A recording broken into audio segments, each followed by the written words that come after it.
Chairperson, good morning. Morning, Babu Inkosi. Morning, sir. Ninjani mabandla nduna. Siyaphila. Asikakayiboni inkinga. All right. Siyabonga ukuba nawe sitholile ama-apologies akho. Yeah, ngiyabonga. Yeah.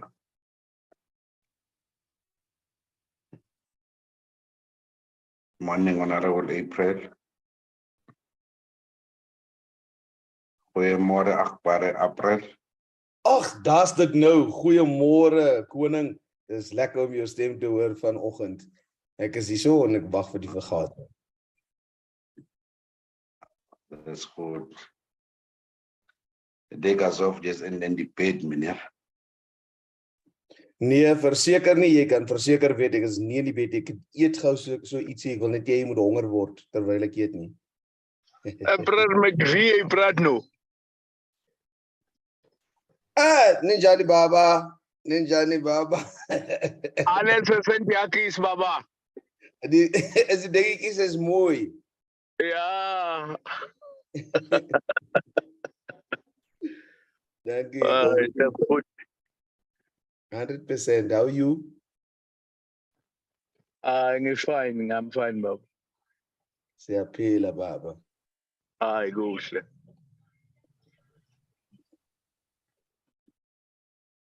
Chairperson.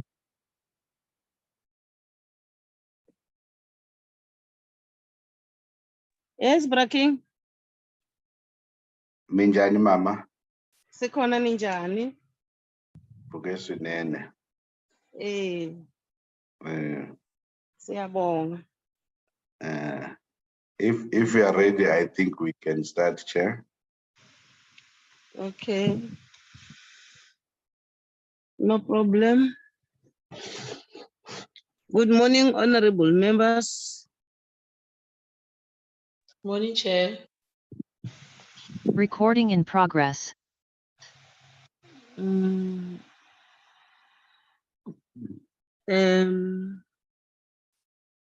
got the agenda before us.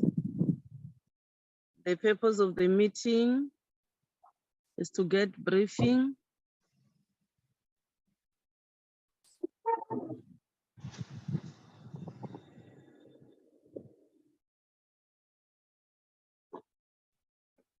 on the budget review and the recommendations report.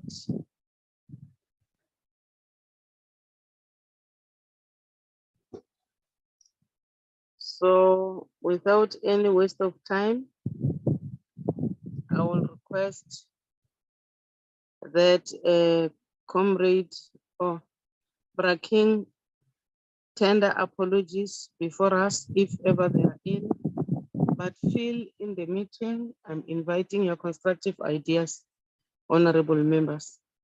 Braking, do you have any apologies before us? Thank you, Chair. Good morning, Chairperson. Good morning, honorable members. Good morning, colleagues. Chairperson, I didn't receive any apology. However, the members whom I've identified in the platform, it's you yourself, Chairperson. It's Honorable Meni, Honorable Kruger, Honorable Matulelwa, Mhlonishwa Inkosi Luthuli, Honorable De Villiers, Honorable Klomelang, Honorable Jacobs, Honorable April, and Honorable Lubengo. So those are the members so far. They've already joined the platform, Chairperson. Thank you very much. Sorry, Chair, dis achtbare April. Achtbare April. And achtbare, meneer achtbare April. I can see him. He's white as the snow today. Then I will request anyone to move for the adoption of the agenda before us.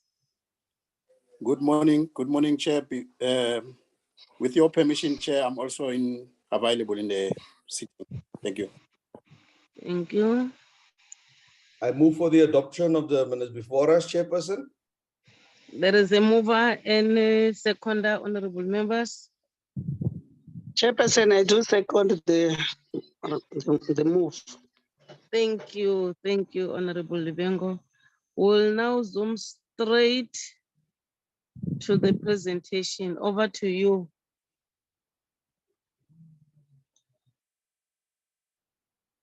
My officials, I think it's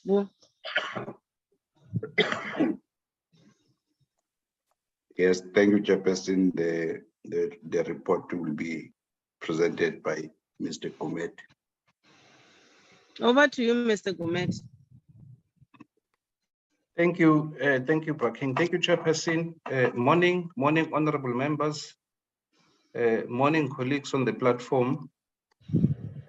Braking, I'm trying to share. I'm not sure if you have allowed me from your side or okay. Now the document. Can you see the document on your side, Braking? Is it visible, Chairperson? Can you read the document? We can see Yes, it. it is visible. It is. Okay. Thank you very much, Chairperson. Chair, I would propose that we follow maybe a similar procedure where I would just run through the entire document, and then on the observations and recommendations, I will then we'll then take one observation one by one until we conclude the document. Through you, Chair, the report is divided into 7 sections, section 1 up to 7. Section 1, Chair, it's basically an introduction, the purpose of the budget review and recommendations report, the mandate of the committee, mandate of the agencies, CIFA and CEDA, the process that we followed in preparation, the BRRR report, the outline of the report. Section 1, Chair, it starts from page 1 up to page 4. Then from page 4, we look at the overview of the relevant policy focus areas for the department. The main one being the National Development Plan, the relationship between the National Development Plan and the medium-term strategic framework. Just a reminder, Chairperson, that this is the second generation of the MTSF. The first one was in 2014 to 2019. Then we are on the second one, 2019 to 2024. Then, Chair, we also look at the State of the Nation address. What are the issues that were flagged by the President? There is only one machine to avoid flooding the market with illegal licenses. Some members are not muted, colleagues.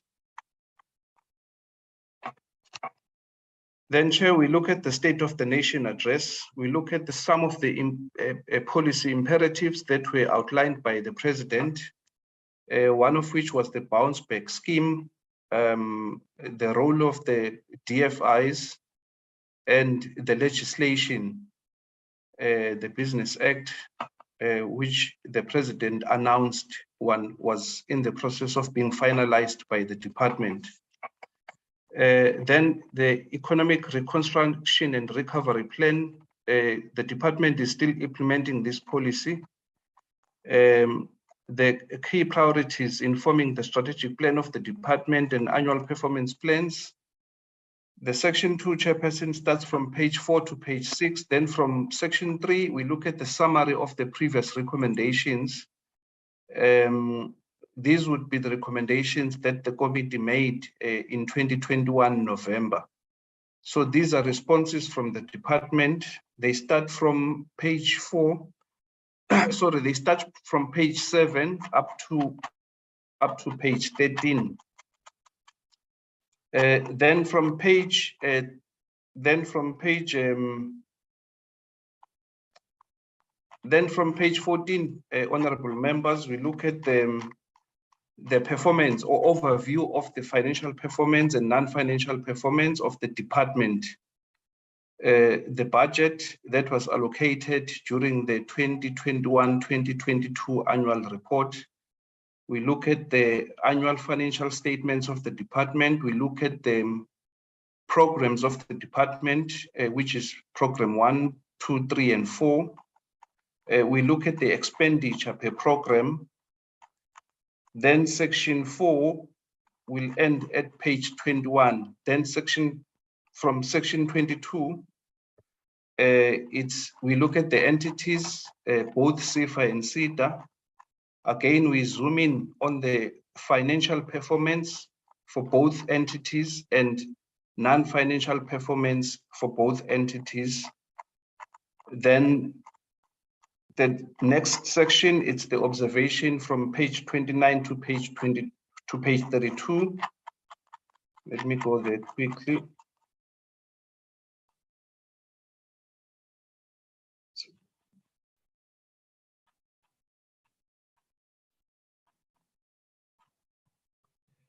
Chair, I'm of the assumption that members went through the document.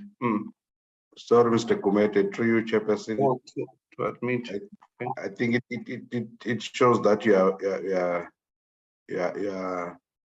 network is poor. So maybe if you can switch off your camera, then because you go on breaking. Okay. I think members, they know you, they even know your voice. Yeah.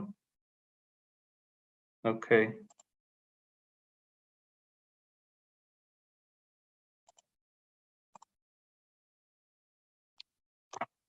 I'm not sure if there's something wrong on my side, Braking, but I'm struggling to switch off my video. Are you able to do it on your side, Braking?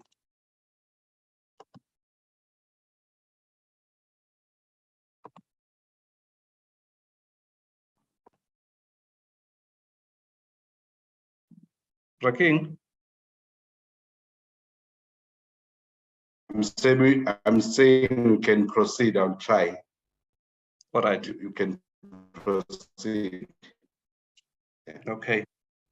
Then, honorable members, from page 29, as I indicated earlier on, I will go through one observation by observation. Then I'm sure we'll discuss at the end of the presentation. The committee, okay, having reflected on the department, CFA and SEDA annual reports, for 2021-2022 financial year, the committee hereby registers the following observations for consideration by the department. 1, the committee welcomes the overall performance of the portfolio.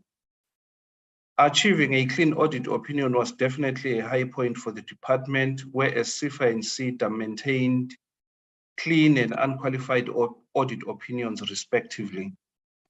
Improved spending is evident across the entire portfolio. The department and entities registered almost 99% expenditure across.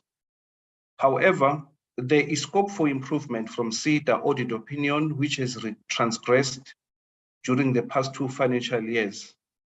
Its unqualified audit opinion, honorable members, we are saying it has transgressed because over past couple of years, the SEDA has been achieving clean audit. So it's not that they've not done correctly. They are still doing better, but I think there's still scope for improvement. The department's sliding to 60% achievement of its annual performance targets from a high of 85% during the previous financial years. Then CFA rising impairments to 1.1 billion rands in 2022 from 800 million in 2021. These are some of the indices, honorable members, that we are of the view that the department and agencies should pay particular attention to. The committee notes that the department has been unable to refer the National Small Enterprise Bill to Parliament as pledged in its consecutive annual performance plans. The department reported that this was due to pending incorporation of the CIFA and CBDA into CEDA. And for that reason, Cabinet has approved a 20-month extension to give the department a leeway to include a chapter on the merger. When the DG appeared before the committee, honorable members will recall that we were informed that the 20-month extension extends up until December 2023. The committee is mindful that the department's attainment of its objectives pivots on the successful completion of the bill. However, considering the period that has elapsed since the bill has been on the drafting phase, the committee is of the view that possibly a staggered approach to the development or review of the bill should be considered. This is a precedent already set by the Department of Trade and Industry when it successively amended the National Small Business Act, that was in 2003 and 2004.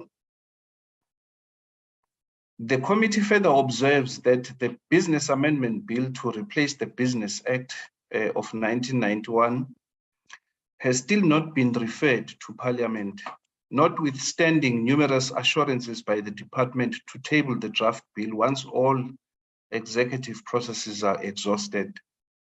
The committee is apprehensive because in the last APP presented to Parliament at the beginning of the current financial year, this current financial year, it was intimated that the bill may only be referred to Parliament in 2025. Then 6.5 on policy developments. The committee notes the minister's acknowledgement that SMME credit gap in South Africa is in excess of 350 billion, with startups and micro businesses being the most underserved. The committee welcomes the proposed cocktail of interventions such as de-risking of lending space to SMMEs through credit guarantees, rethinking forms of collateral, and improving credit information systems that currently disadvantage underserved communities. Hopefully, these measures are contained in the SMME and cooperatives funding policy that is about to be concluded by the department. On 6.6, pursuant to observation 6.5 above, the committee notes with concern that not even a single cooperative benefited from CIFA funding during the previous financial year. The committee rejects the department's assertion that CIFA balance sheet is limited and cannot afford to offer 100% grants to SMMEs and cooperatives. If the department and CIFA recognize that the blended finance system that is used to fund the cooperatives makes it difficult for many cooperatives to qualify and have access to the funds available to them, due to the fact that through blended finance, cooperatives have to have a positive or healthy credit score, which is informed by factors that many rural and township cooperatives do not possess, then the onus is on the two institutions to devise corrective measures. During its tabling of the 2022-23 annual performance plan that was at the beginning of this year, around May, the committee expressed its displeasure and cautioned against the department phasing out grants and incentives in favor of concessional loans, blended financing, income contingency repayments, installment reliefs, and payment holidays, just to name the few. While the committee welcomed these interventions for going concerns enterprises that are able to produce management accounts, financial statements, collateral, etc., it was rather premature for the department to extend this blanket policy to cooperatives. Observation 6.7, in the previous BRRR, the committee noted that the department lacks appreciation or role stokvels, village banks, and cooperative banking institutions are playing in bridging funding gap for informal traders, cooperative enterprises, and entities operating in far-flung areas in particular. In its wholesale lending facility, CIFA provides funding to financial intermediaries only regulated by the National Credit Regulator.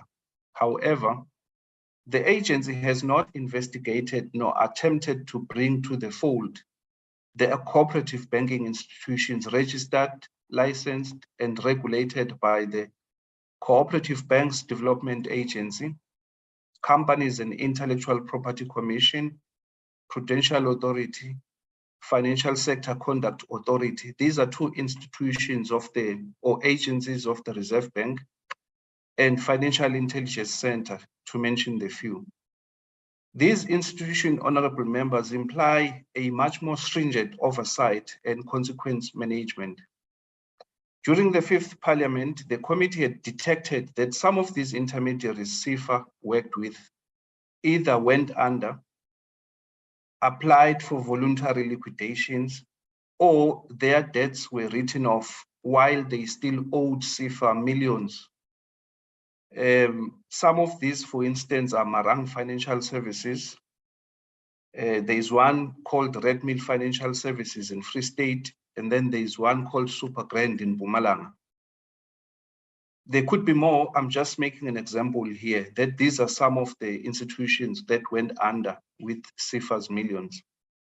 Then on 6.8, committees observing that when the department and agencies report performance highlights in respect of cooperatives and informal traders, they tend to club or aggregate beneficiaries under one umbrella of SMMEs. This reporting methodology conceals the narrow and skewed distribution of resources amongst SMMEs, mostly those that are registered in terms of the Companies Act or Close Cooperation Act. These are your private companies. Social enterprises registered in terms of the Cooperatives Act, and informal traders registered in terms of the municipal bylaws. So are provincial aggregation. I remember Honorable Tenjana raised these particular issues that if you look at the provinces only, without disaggregating CIFA's funding per region, per district municipality or local municipality, it tends to cloud the picture. Observation 6.9, the committee has noted that not only cooperatives are prejudiced from benefiting adequately from the portfolio programs. Portfolio programs, we mean the department, CIFA and CEDA. Informal traders are also casualties. For instance, in the CEDA's annual report, it was reported that the agency struggled to meet its projected target on the support to spaza shops and general dealers, an area where as a country we are performing dismally. The agency attributes this shortcoming to numerous challenges, some of which are failure to convert informal spaza shops to formal traders, as these are mostly owned by foreigners. This is a grave indictment, honorable members, and demonstration that our policy as a country is not responsive to the challenge we are facing. Then the last observation, honorable members, the committee has noted that CEDA's outcome of an unqualified audit with findings on the reporting on predetermined objectives.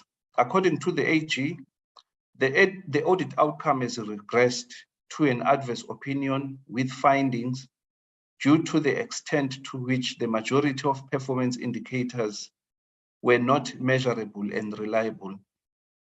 There was no good planning. This is also an observation from the Auditor General. There was no good planning in performance management and monitoring and reporting. The management did not adequately exercise oversight responsibility regarding performance reporting as well as related internal controls. Then I will move, honorable members, to the recommendations. Then recommendation 7.1, a number of departments' key performance targets and budget centers on a successful conclusion of the National Small Enterprise Amendment Bill.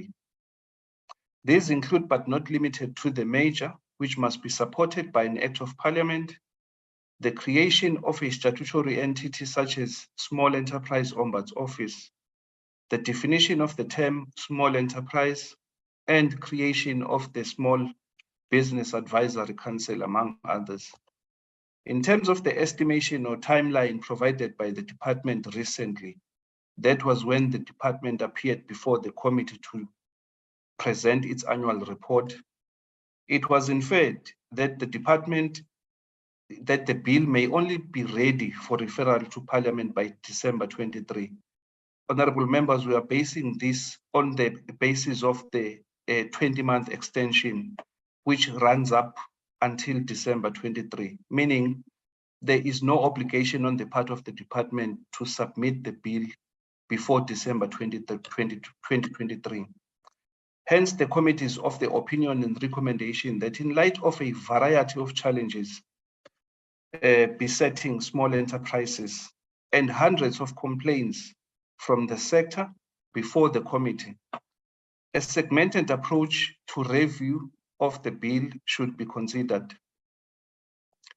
The committee hereby recommends to the department to consider any of the three propositions for implementation on or before 31 March 2023. The Small Enterprise Ombuds Service Bill announced by the former Minister Kumbuzo Jabeni in July 2020 should be referred to Parliament. The committee understands that the bill had gone through all legal hurdles, including the CS. In fact, that's what we were told by the department in some of its quarterly report presentations. Or the National Small Enterprise Amendment Bill, which incorporated a chapter on the creation of the Small Enterprise Ombuds Service, be referred to Parliament. Again, the bill had gone through all legal scrutiny, including obtaining CS certification, and it was also gazetted for public comments in December 2020. In other words, honorable members, here we are saying, instead of trying to include a chapter on the National Small Enterprise Act that speaks to the measure of SEDA, SEFA, and CBDA, let this bill be referred to Parliament in its current format. We may then look at incorporation chapter 3, maybe in the subsequent years. Alternatively, honorable members, as per the revised business case shared with the committee at the beginning of the financial year 2022-2023, concerning the establishment of the Office of the Small Enterprise Ombuds Service, the department should go ahead establish the office as a jurist person within the department, and in the medium term as a public entity in terms of Schedule 3A. The committee reserves its right to accept or reject the department's strategic plan and APP for 2023 and 2024 if the department failed to comply with any of the directives set forth herein above. So it's either of the three options, honorable members, that we are saying the department should consider before, because if you look at the extension that runs up until December 2023, it's a long time, really. The recommendation 7.2, during the course of the financial year, that is now the current financial year 2022-2023, the department revised its own timelines in as far as the referral of the bill to Parliament is concerned. The project plan was shared with the committee. It is on this basis that the committee rescinded its earlier decision to pursue a committee bill. This is now the review of the Business Act. In terms of the project plan, honorable members, shared and agreed to by yourselves, the department shall table the draft bill to Parliament on or before April 2023. Despite the fact that the project plan is not a statutory document to hold the executive to account, it's unlike the APP. The committee will scrutinize strategic plan and annual performance plan. That is now next APP in 2023-2024 to ensure that this target is fully incorporated and correctly reflected on the department's plan. This one, honorable members, is very critical because if the department says they will table the bill or they will refer the bill to Parliament in April 2023, it also implies that the Parliament must also project to deal with this particular bill next year, meaning it must be reported to the House Speaker so that all the activities that are involved, including your public participation, the resources are made available to the committee to undertake those processes. So it's very important. Then recommendation 7.3, the SMME and cooperatives funding policy must be accelerated and concluded before 31 March 2023. This target has been on the successive annual performance plan of the department since financial year 2020-2021. If you look at the APP of the department, you will find this target. It will not be in the interest of good governance if the committee accepts or considers the annual performance plan of the department with this target still incomplete or pending approval by cabinet. Cooperative enterprises are struggling to access financial assistance from CIFA or the department. It is reported in the annual reports of the department and CIFA, of CIFA in particular, that there was no cooperative funded during the previous financial year, whereas the department fell short of its expenditure target on cooperatives by more than 70 million rands. The department's catalytic and supportive role in the development of cooperatives is invisible. The committee would like to reiterate its previous recommendation to the department to reinvent the Cooperatives Development Support Program. This is the program, honorable members, that is being implemented under CIFA to include performance-linked incentive scheme for cooperatives. In other words, we are saying here, instead of expecting cooperatives to produce management accounts, rather, the department and CIFA must focus on the cooperatives that are already on the ground, that are doing some work on the ground. The committee further recommend to the department to develop a turnaround plan for consideration and discussion with the committee on or before 30 November 2022. Honorable members, on the 30th of November, as you saw, you will see in our program, we are inviting the sector, cooperative sector, informal traders, to appear before the committee to give us a presentation in terms of the policy, legislation, and so forth, the areas where the committee and the department should focus on. Recommendation 7.5, during the 2019 BRRR process, the utilization of financial intermediaries not properly registered, licensed, and regulated by CIFA was raised sharply by members of the committee and flagged by the Financial and Fiscal Commission as increasing the cost of capital for struggling small enterprises. The Portfolio Committee recommendation is that CIFA should consider insourcing all its lending activities. Alternatively, consider auxiliary approaches to lending money to its clients by giving priority to financial institutions regulated by Prudential Authority, Financial Sector Conduct Authority, in other words, the South African Reserve Bank, Financial Intelligence Center, and National Credit Regulator. As the Cooperative Banks Development Agency is preparing to join the department, from the policy point of view, it is important for the department to proactively envisage or imagine the potential role of cooperatives, banking institutions in distribution or channeling of resources to SMMEs and cooperatives, instead of a pure financial intermediaries that are just registered in terms of the National Credit Regulator. The recommendation 7.6, the skewedness in the distribution of funds and resources as observed in all annual reports in favor of provinces with big metros like your Gauteng, your KwaZulu-Natal, and Western Cape, at the exclusion of other struggling regions or provinces like Northern Cape, Eastern Cape, Free State, Mpumalanga, and Northwest, requires urgent intervention. Historical inequities exist between provinces as well as between districts within each province. Like in KwaZulu-Natal, for instance, you'll find that there is a huge concentrations of SMMEs in the Durban Metro. And then when you go to various district municipalities within the province, it's a different case altogether. It's the same thing with Eastern Cape. You'll find that East London and Port Elizabeth are doing better. But when you go to your Transkei, your Ciskei, it's a different story altogether. So in other words, we are saying here, honorable members, remedial measures could include, amongst others, equitable allocation of resources per provinces and district.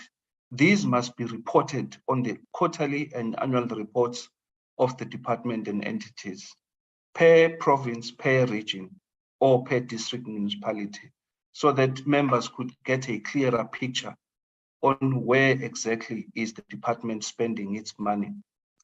The committee is calling on SEDA and CIFA to re-examine the degree to which their services are integrated or interdependent. The committee does not concur with the notion that funding application business plans developed by SEDA may be declined without recourse or corrective measure by CIFA. In future, all SEDA and CIFA quarterly reports must incorporate a column which will consist of the status of all applications submitted and received by both agencies respectively. Honorable members, this follows the representation done by CIFA Chief Executive Officer in one of the meetings where the committee was informed that CIFA is not obliged to accept applications from SEDA. So the committee raised its objection in that presentation. So we thought we might include that in the BRRR as one of the recommendations that must be implemented with immediate effect. The recommendation 7.8, there are areas of underspending that are precipitated by vacant posts, such as compensation of employees, goods and services, as well as capital assets. The Department of Public Service and Administration has approved the DSBD organizational structure. The committee is calling on the department to act swiftly in filling vacant posts, particularly at senior management level. The committee again will track progress through monitoring quarterly reports of the department. 7.9, a high employee turnover at SEDA and CIFA is posing a risk to service delivery environment. This was the theme, honorable members, when both chief executive officers presented their annual reports on the 10th of October. The committee wishes to invite the department and entities to conduct an analysis and develop a mitigating strategy for consideration by the committee before 31 January 2023. Honorable members, you are on record to say that the pending merger between CIFA, SEDA, and CBDA should not be at the exclusion or at the expense of a service delivery. So I think it's important that collectively we come together and develop a strategy on how to deal with the labor turnover between the two agencies as reported in their annual reports. Then the last one, the Portfolio Committee noted Auditor General remarks with respect to absence of good planning, in-year performance management, monitoring and reporting by SEDA. Committee is calling on the SEDA to act speedily in dealing and implementing AG recommendations. In line with the AG recommendations to the committee will ensure that all SEDA quarterly reports provide feedback on the implementation and progress of action plans to ensure improvement in the audit outcomes of the agency. Unless otherwise indicated, honorable members, responses to the above recommendations should be submitted to the National Assembly not later than 3 months after the adoption of this report by the National Assembly.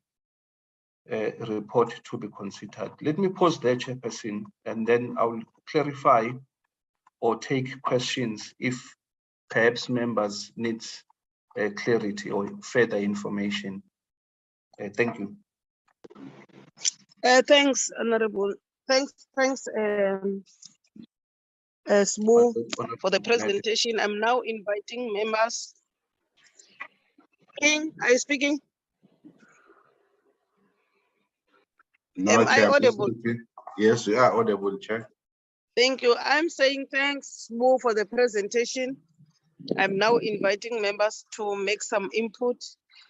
This is a true reflection of what has happened or is happening in the department. And these are the committee observation which must be presented and adopted by the House. You will assist me to identify hands, Braking, from honorable members. Whether we concur with the report or not.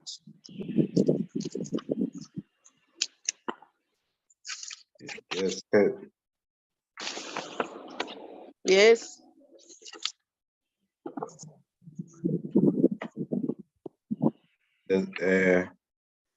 Honorable Kruger. Yes. Mm, And who else? Honorable Kruger alone. no, Chair, I'm checking this on, there's Mabato. I don't know who Mabato is. Oh.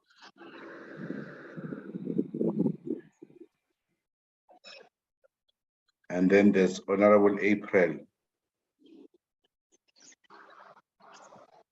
Can I get an identification of Mabato?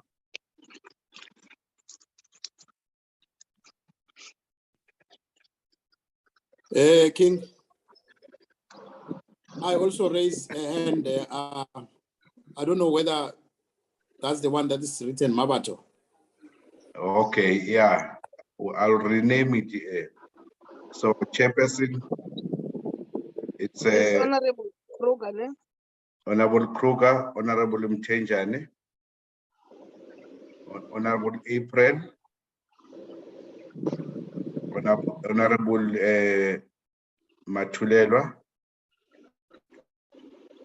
Honorable Tivilias,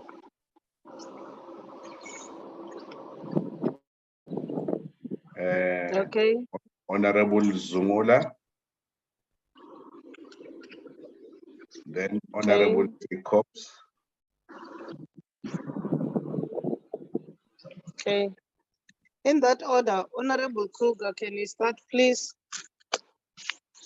Thank you, Madam Chair. Unfortunately, my internet is very unstable, so with your permission, I will leave my camera off. And just to say appreciation to our content advisor for this report. However, Madam Chair, I would like to propose that on observations, we add the concern, if you remember the CFA presentation of last week, they say, the CEO mentioned that the merging of CFA and CEDA won't be to the benefit of SMMEs, and that they propose that the merging of the two entities mustn't take place. So I think that's a concern for us as a committee. So, and we must add it under the observations that the mention of that, it's a big concern in the committee. And then another observation, and I think we talked a lot about it, even in last week's meeting, but the whole year, red tape for small businesses are a huge concern, and we still don't have a solution there's much promises, but it seems like it's a dead end and nothing has happened. So I would like to propose also that we, under observation, add that red tape is a big concern for this committee. Madam Chair, and then under a recommendation,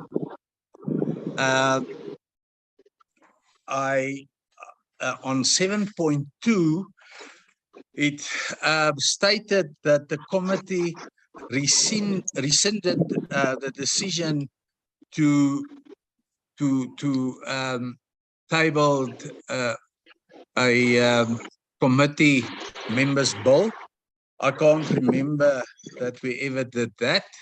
You will see it is in the third line. It's on this basis that the committee rescinded early decision to pursue a committee bill. Maybe I wasn't awake on that stage, but I can't remember such that we rescinded a decision of a private committee bill. So, saying that,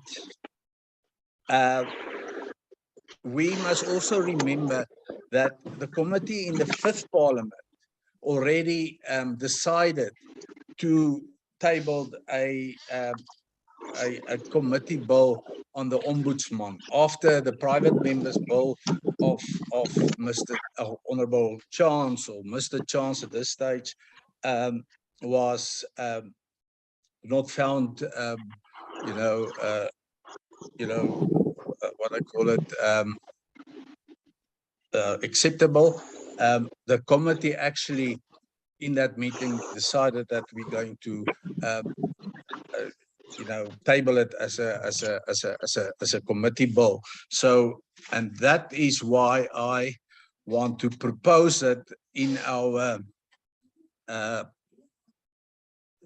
that we, on our recommendation, we still recommend that we as a committee will table a ombudsman bill, and the ombudsman's bill is actually very ready. It's in to table, and we can table it very fast in the new year to serve our SMMEs, because I think all my colleagues in this committee will agree with me. Most of our calls that we receive from small businesses, the ombudsman can actually sort it out. So, and then the last point, Madam Chair, is then also on the recommendation, we must add that we propose that CEDA and CFA merge as soon as possible so that we can serve SMMEs more effectively, because we heard last week all the problems between CFA and CEDA and what have you. And I think the government is wasting money at the moment with 2 entities. We can actually do much better if it's one entity with one office and one desk where people can get information and do applications, and it's a whole one process. I thank you, Madam Chair. Thank you. Honorable Mtenjana. Well, good morning and thank you very much, Chairperson, and greeting to my colleagues. Chairperson, mine will be very short and straight to the point. Yeah, Chairperson, it is very, very much clear here that indeed we are just wasting money in this department, whereas there is no results at all. Chairperson, if you may check, you will agree with me that since the formation of this department in 2014, that is almost about 8 years now, there is still no tangible solution. There is nothing that you can hold to say, this is what the department has done so far. There is every time a planning for this, planning for that, and all wasting money. We said it earlier. Of us said this thing earlier that we recommend that this department must be merged back to trade and industry, because that is where it comes from. This department was just created either, I don't know, maybe for cadre deployment, if you may put it that way, I don't know. Because really, this department does not help at all. Every time we come here to review a budget, we are told many stories that there's no conclusion, story after a story. Now we are told that look, it took time to merge even the CBDA with the whatever CFA you may call it. Now these two entities, the CFA and the CEDA, they are operating on their own silos. They don't talk to each other. As per se, that as a result, they don't help our people at all. But why do we come here as a committee and sit here and approve a budget of that is not helping our people at all? Remember, the purpose here is not to enrich ourselves or the departments and stuff like that. The purpose here is to serve our people. The purpose here is to bring service delivery to our SMEs. As we speak now, they are in dire shame, if you will say. There is no service at all. We said it, we will say it over and over again like a broken record, because now you go to the township, Chairperson, the reality is true. You go to the far-flung areas in the rural areas, villages where some of us come from. The truth is there. There is no department. This department is not neither there or it's not even there at all. People keep on asking questions. Where is that department? We ask for road shows. We ask for this department to go and do advertisement on our radio stations, community radio stations or TV, but they still are not doing it. They tell us that they are busy with the road shows here and there, but we don't see anything happening. So, Chairperson, to be honest with you, this department is not helping our people at all. So there's no need to approve such a budget for that is not helping our people, but helping comrades here. Well, we can't allow that thing to happen further, Chairperson. So from where I'm sitting here, this is just a flop, Chairperson, if I'll call it that way. This department never helped our people, and it continues to be a disaster in front of us as a committee. So, Chairperson, that is my take. Really, I don't see anything. I don't know why must we approve such a budget here. Thank you, Chairperson.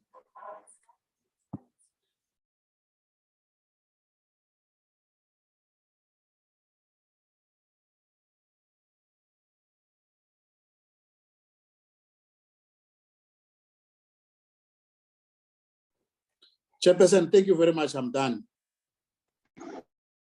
Thank you, Honorable April.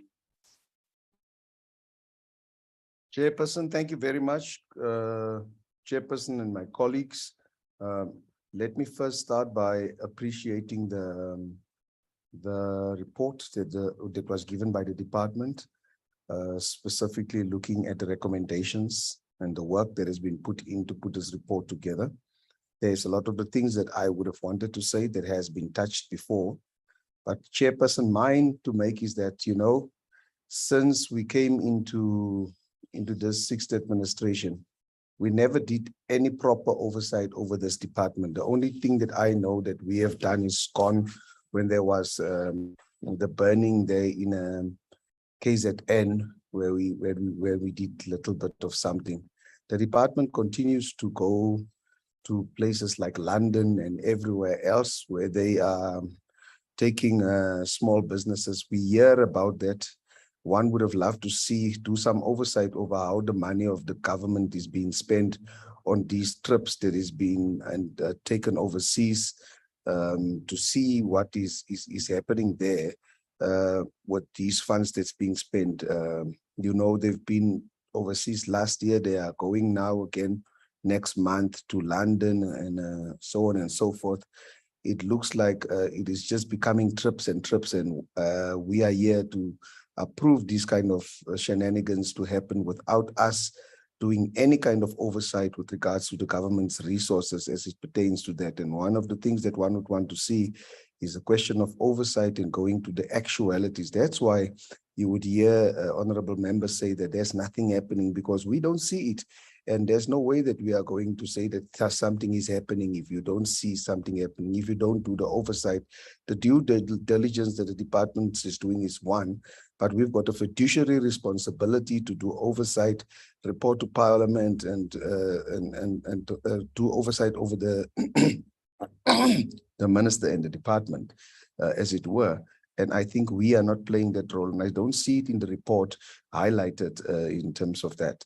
Chairperson, my other observation would be, I'm not without hope. I think that a lot has been done, but I cannot account for something that I have not seen with my eyes. So let's think about also doing that and take it from that point forward. I thank you, Chairperson. Thank you, Honorable April. It's good to say under observation, I'm saying this and the recommendation in that particular issue. I'm recommending this to the committee because this is our report, is our observation, and we are coming up. What is important for us is the recommendations which we are recommending before the department to be adopted by the House. So it will assist me as a chair again because I'm recording to understand, like Honorable Kruger has indicated, that under observation, I'm coming up with this 2-3 points because of 1, 2, 3, and the recommendations are this and that, so that our officials are able to record, because we are adding what they have been presented before us. But thank you so much. Let me now call upon Honorable Chairperson. Chairperson. Yes, Honorable. Yes. Chairperson, with your permission. Who's speaking? Who's speaking? Chairperson, Yes. Yes, Chairperson. Yes. Chairperson, I didn't want to disturb you as you were speaking. I know you as a very good chairperson, but I think now you want to be biased, Chairperson. Chairperson, you can't say the two speakers have spoken so well. I've spoken so well. Remember, Chairperson, we are here to give our view, our ideas as members of this committee. Then we can't say what you want to hear. We will exactly say what the people are telling us on the ground. So unfortunately, Chairperson, that is what I've said also is the true reflection of what is happening about this department. Thank you very much.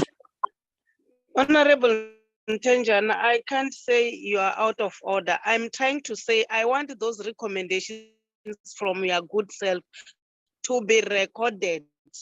Not that what you are saying is not the true reflection. I was advising that it is good to say under this observation 7.1, I'm adding 1, 2, 3 as an observation, and I'm recommending on honorable member. Maybe you didn't understand me. That's what I'm trying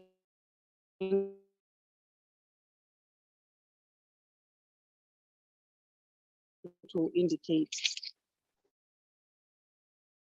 Honorable Machulelwa. Honorable Machulelwa. Honorable Machulelwa. Thank you, Chairperson.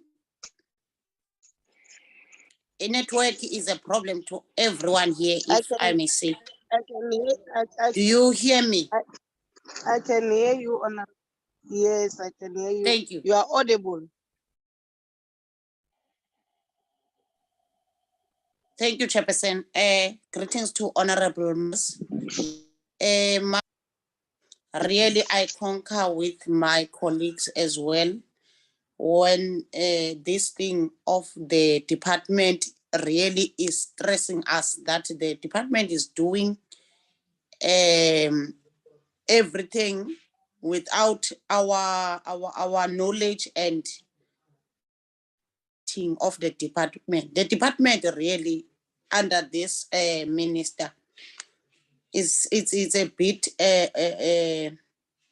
undermining the portfolio committee members.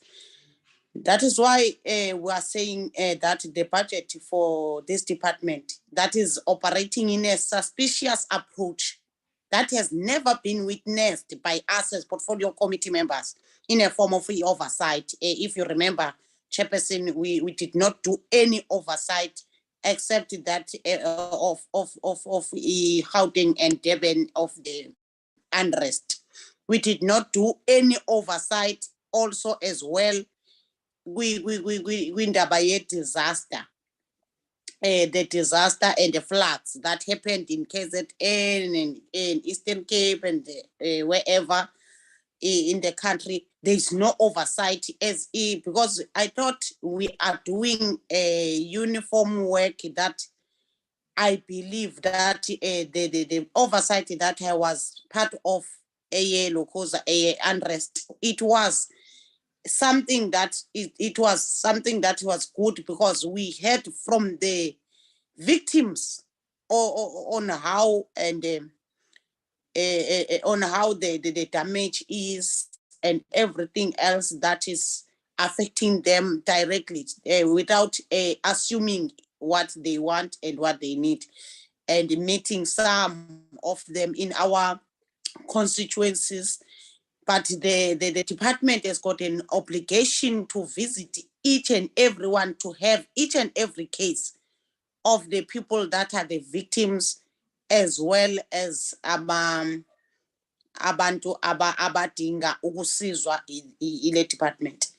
So in the observations of the department as well, we need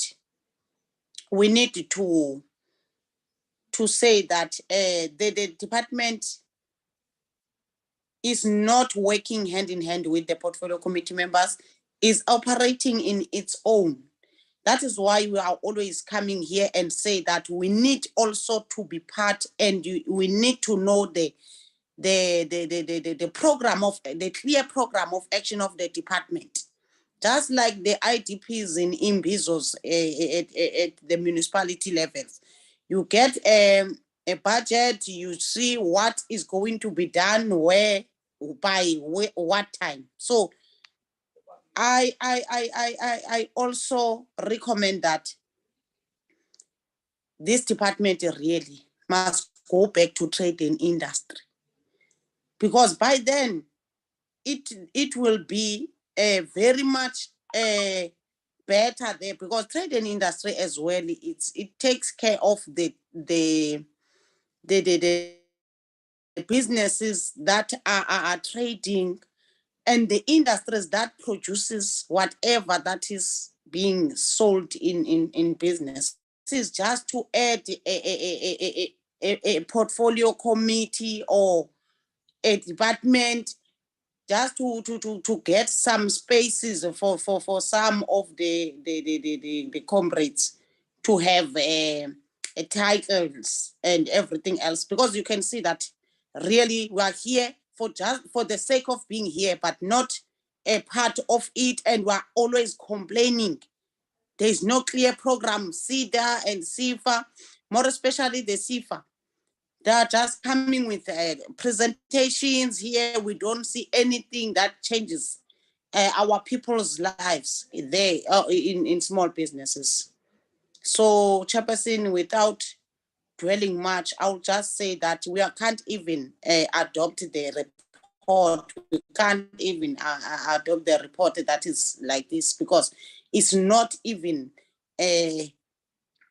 satisfying us as portfolio committee members as well. So thank you, Chairperson. Thank you, Chair. I'm done.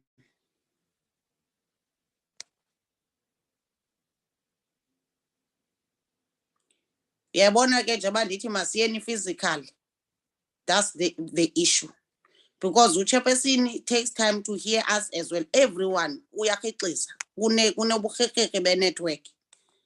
A network iba problem kakhulu xa silapha kule platform. Honorable Matulelwa. The next call, Divias.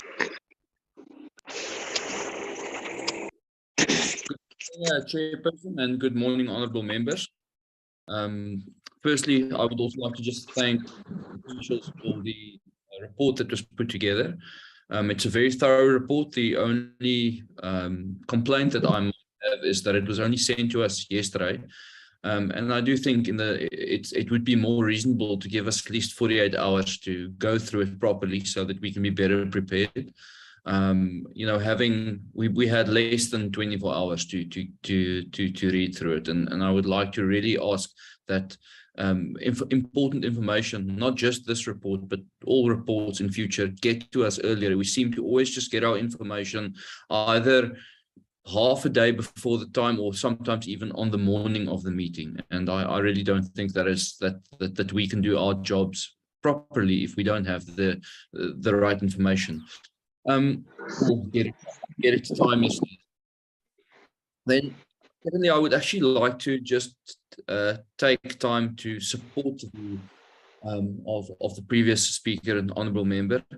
I really think that this committee cannot function to its optimum and do our jobs if we are not having sitting.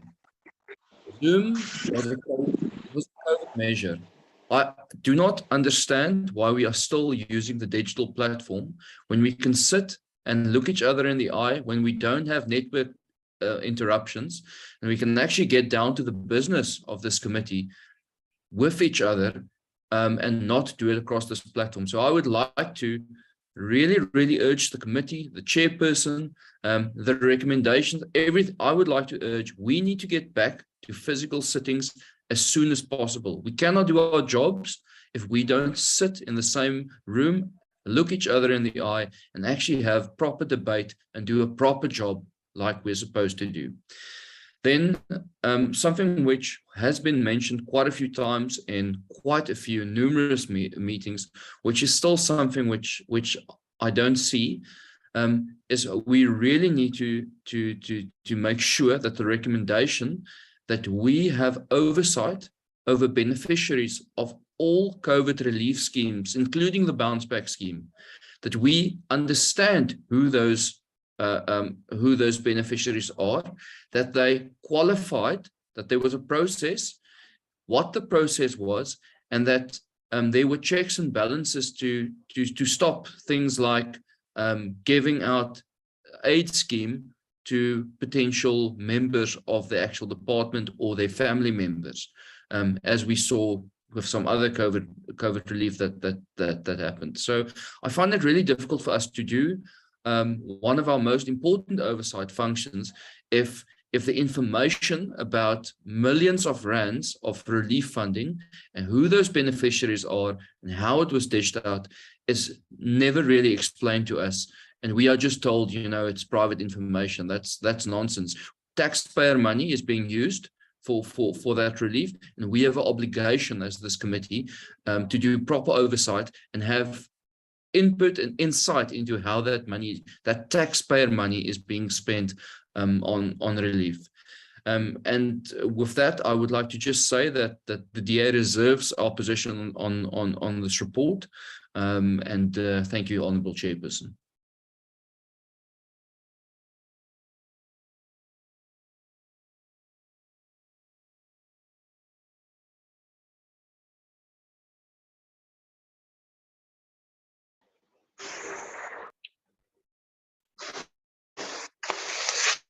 I done, Honorable De Villiers. Honorable De Villiers. I'm done. Thank you very much. Are you done? Hello? Are you done, Honorable De Villiers? Yes, I'm done. Thank you. Thank you.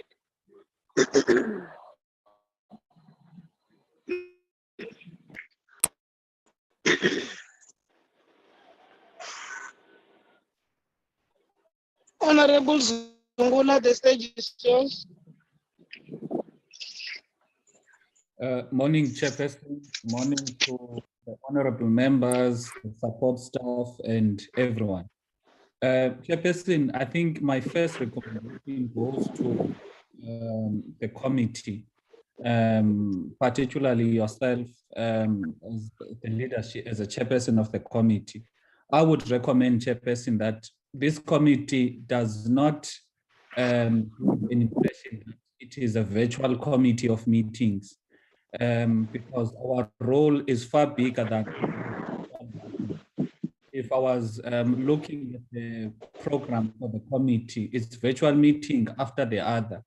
It seems as if we are comfortable at the, at the confinements to the virtual meetings which were brought about by COVID. But COVID is no longer here, Chairperson. So that is the first thing, that this committee must not be a virtual committee of meetings. The second issue, Chairperson, is that there must be oversight on the department and its entities and the beneficiaries and the public, SMMEs and anyone that falls under the ambit of this committee and department. By that, Chair, I think the committee would be much richer and wiser when it is interacting with the people. Because if we are going to depend on reports, remember, Chairperson, when the department or entities report here, they report on what they want us to know. They will not report necessarily what is happening on the ground. So it's very important that we do not just rely on the reports of the department and the entities. We must go ourselves to have oversight over the entities, engage the department at length about all of the programs and the work that they are doing. That is the only way in which the committee would be made much wiser. So I would really, Chairperson, want to stress the fact that we can't have a full year, in which you've got 4 terms, and in any of those terms there's no oversight. At the very least, each and every term, there must be oversight that is taken by the committee. I think the committee would benefit from that. Also, Chairperson, once we do that oversight to the departments, the entities, and SMMEs across the country, would become a responsive committee that is in touch with the issues affecting the people. Because now, you find that we are limited in terms of understanding what are the real issues on the ground, because we're not engaging the beneficiaries directly. We're not engaging the people directly. Also, on 6.8 of the point 6.8 on the presentation that was presented today, I would advise that perhaps we do not confine the issue of foreign nationals to only spaza shops. Okay, I think it was 6 points. Okay, yeah, 6.9. Sorry, yeah, 6.9. We do not confine it to only spaza shops, because you find that the issue that is affecting the citizens when it comes to the dominance of non-South Africans in the economy is not limited to spaza shops. There are saloons whereby everywhere you go across the country, you rarely find a South African owned and operated saloon. You go to the malls, those cell phone shops there, you find that almost all of the cell phone shops that are operated in our malls are operated and owned by people coming from Asia. You go to the hardwares, it is the same thing. Now, we cannot as a committee be out of touch and be insensitive to the plight of South Africans by not responding to the displacement of the South Africans. It might have started with only spazas a few years back, but if you check the reality now, South Africans are getting displaced from the economy at various business avenues, from your spaza shops, general dealers, hardwares, cell phone shops, saloons, B&Bs, so there's a lot of business interest. Now, if you look at the root cause of that, it is the failures of the department or failures of our government to actually enforce existing laws. And hence you find that the conflict that emanates sometimes between citizens and non-citizens, it is largely based on the failures of the government to enforce existing legislation. Now, the committee, in my view, Chairperson, must be seen to be doing something about this. It must, it must put the interest of the citizens first by ensuring that the citizens have got the faith and the trust that this committee, it is not aloof, it is not a committee that is not in touch with the issues that are affecting the people on the ground. Remember, Chairperson, the dynamics of South Africa, particularly when it comes to educational levels, they are very, very different. There are people that will be able to manage to have your master's degrees, your honors degrees or diplomas or degrees, that will be able to get jobs, that will be able to be in a position to, to create businesses, to form businesses that would be registered, etc. But majority of the people in our country are uneducated.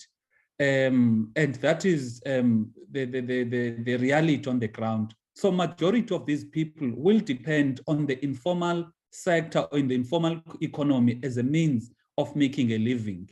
Now, if these majority of people who depend on the informal sector to make a living, meaning to trade, to survive, are going to be displaced in their own economy and displaced in a manner that is, that cannot be understood, because you find that there are entities at a broader business and economic level that look at practices whereby companies, they stifle out other smaller companies from the market. So you find that those entities actually do protect such companies, they do protect people or companies from such practices.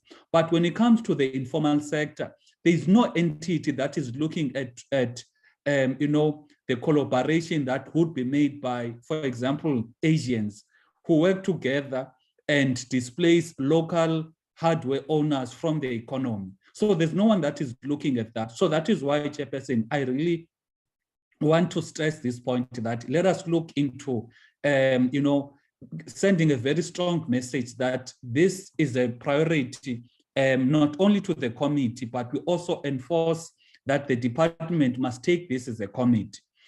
Because, Chairperson, there are certain countries in the continent, your Ghana, your Kenya, for example, Kenya, their unemployment rate, it is less than 10%, and more than 80% of the employment in Kenya comes from the informal economy. And that is why, Chairperson, I want to propose that perhaps we need to look at having study tours in the continent, in Ghana, in Kenya, to look at how are they facilitating the informal economy as a means of creating livelihoods for their own citizens. How are they managing that the informal economy of Kenya is predominantly dominated by Kenyans? The informal economy of Ghana is predominantly dominated by Ghana, because that is something that we need to learn as a country, that how is it that South Africa is the only country in the continent whereby the dominance of the informal economy by non-South Africans is happening, but in the other countries, it is not the case. Also, Chairperson, I would propose that we look at going to a study tour, perhaps also in Germany, which has a vibrant SMME sector and cooperative sector that stimulates the economy and create jobs, particularly on ensuring that there is a very, very strong link between those sectors and the government legislation or directives that actually force or compel government departments to procure from SMMEs. What is unfortunate in our country is that more than 80% of government spending goes towards big businesses, and SMMEs are basically left out. Now, if the committee would learn as to how does Germany do it? You know, how does Kenya do it? How does Ghana do it? How does other countries do it? That would help us, Chairperson, to develop legislation taking into account the lessons, successful lessons from other countries. The last, Chairperson, issue I want to raise, it is the issue that the department, we need to hold the department accountable and push them for it, that they are not doing enough when it comes to the late payment of SMMEs that cripples the cash flow of small businesses. We note that from time to time, this comes up as the reason why SMMEs are failing. This is the reason why SMMEs, because of the cash flow, an SMME, you know, has to wait 90 days for an invoice to be paid.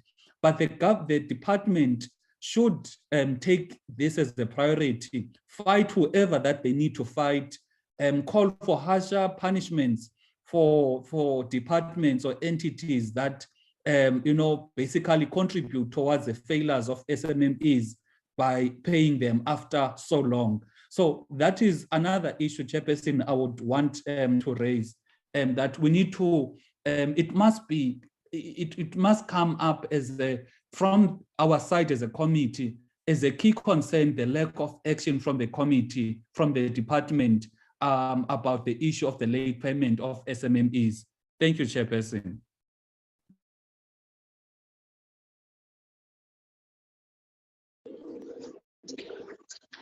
Thank you, Honorable Zona. Honorable Jacobs. Thank you, Chair, and greetings to all the members and everybody on the platform. Let me start also by appreciating the report and thanks for the officials for making the input.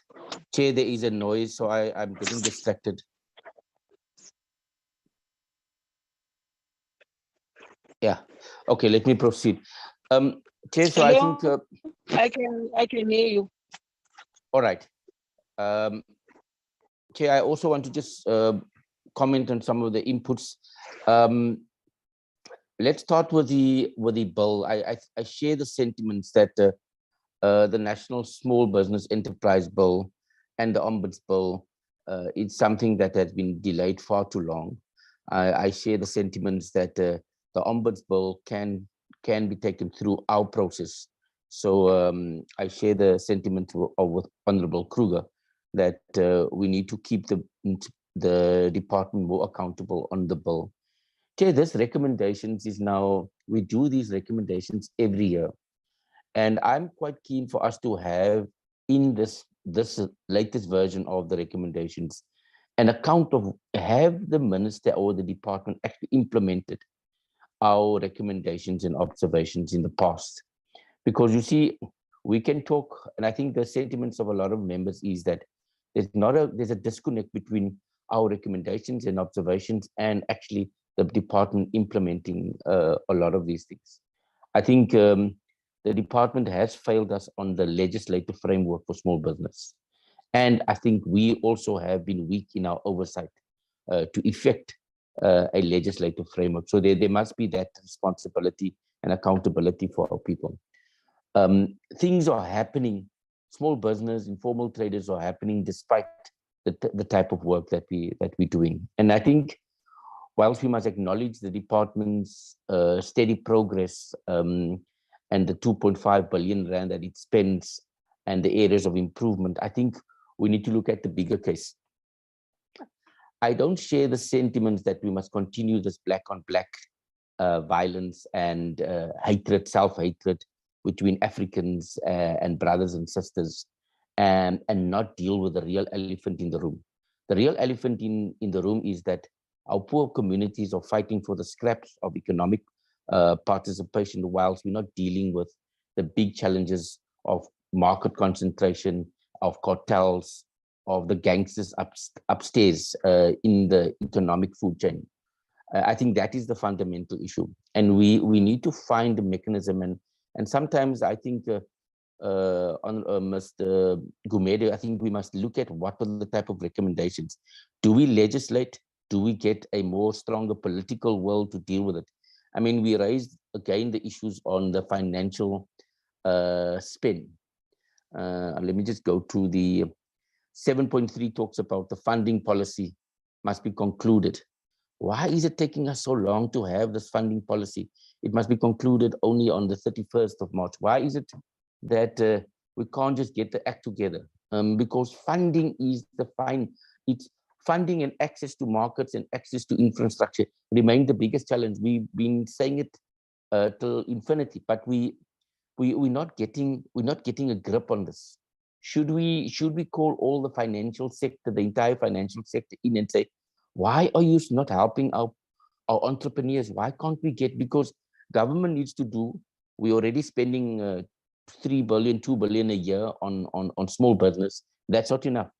And by minister's own admission, I think the gap is about 350 billion rand. So clearly we need to do something different. We need to do something fundamental. And I think we're beginning to address it in this report, but maybe we should make it more clear and more specific around the type of financial framework that we need.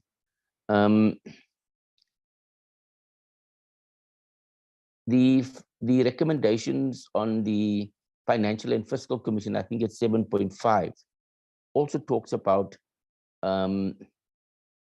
there's no coordination in terms of the funding that we need. There's the cooperative banks, we're not sure what they're doing. There is some organizations that are unsavory. And I think the remedial action, I think you talk about, there's 1 or 2 organizations that's still getting microfinance from CIFA and they're not delivering on our people.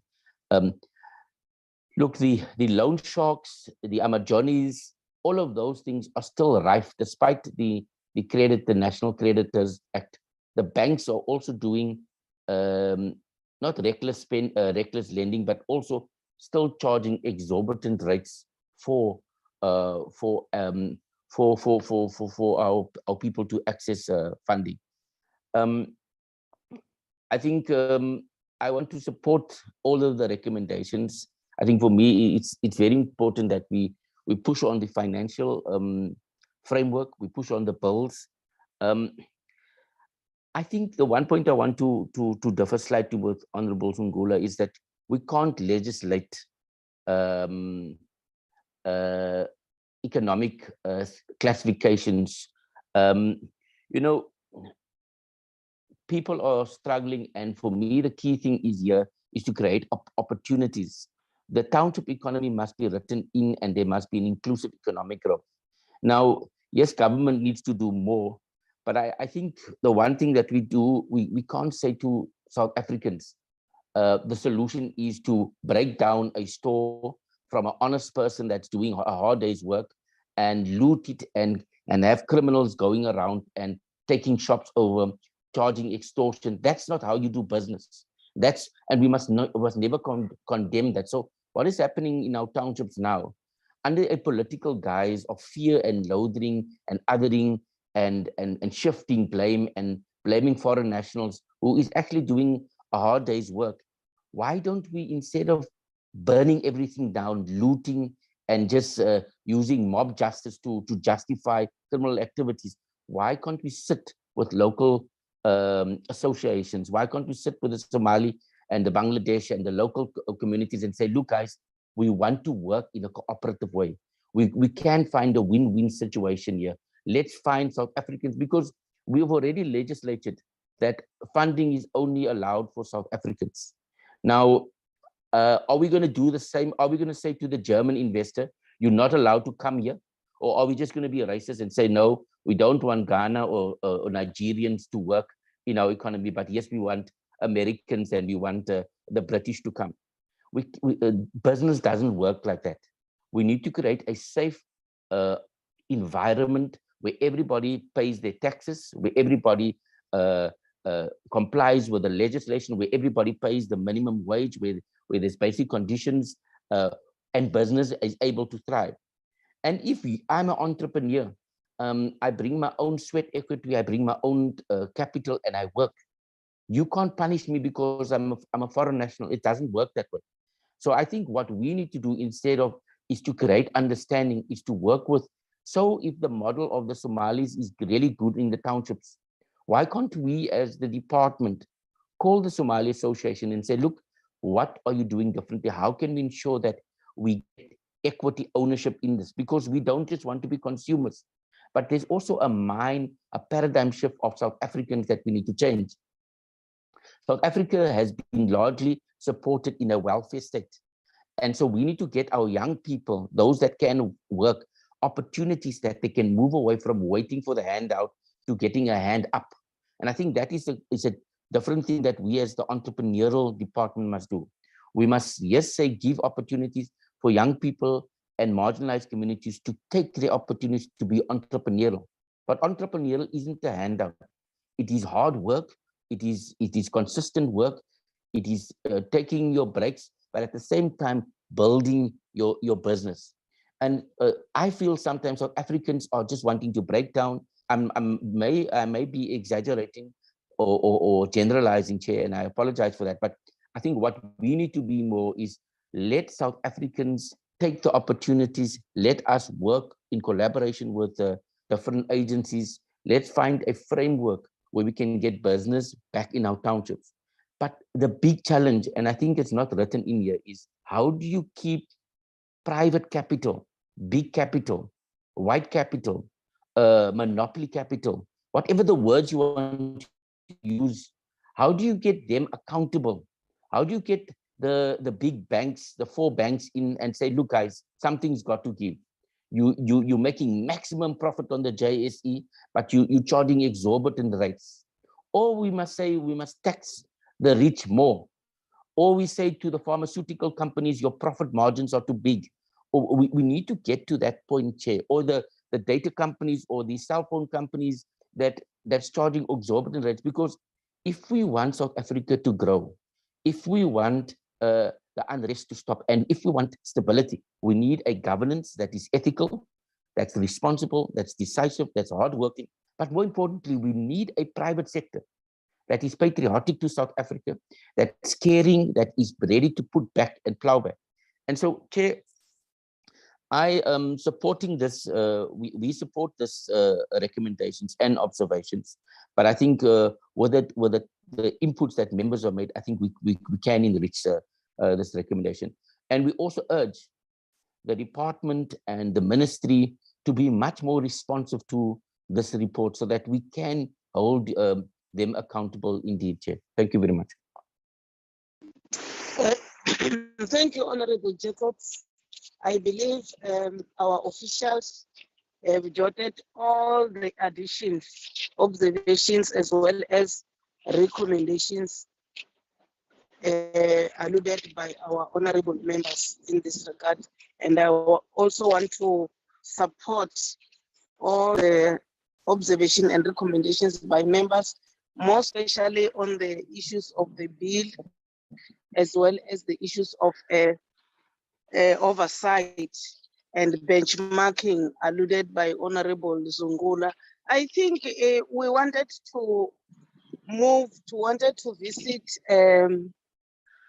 China, but because of COVID, we could not. So I will really support that we start that journey again. We must try to benchmark with what Kenya and Ghana, as has been alluded before us here, and also to push the issue of the bill.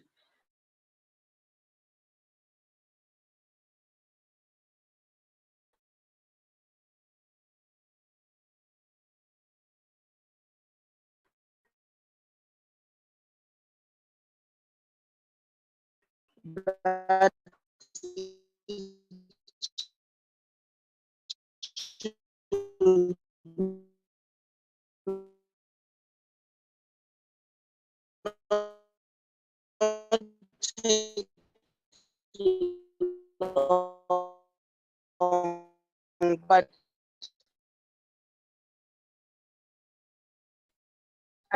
I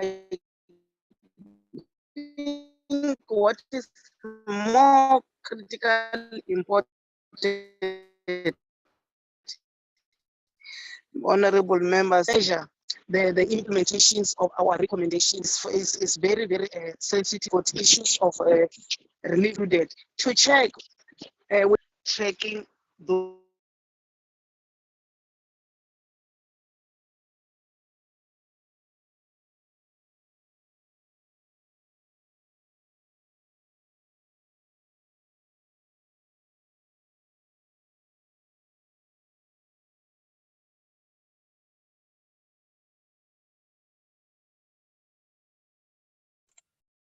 I think we have lost to Chairperson. King.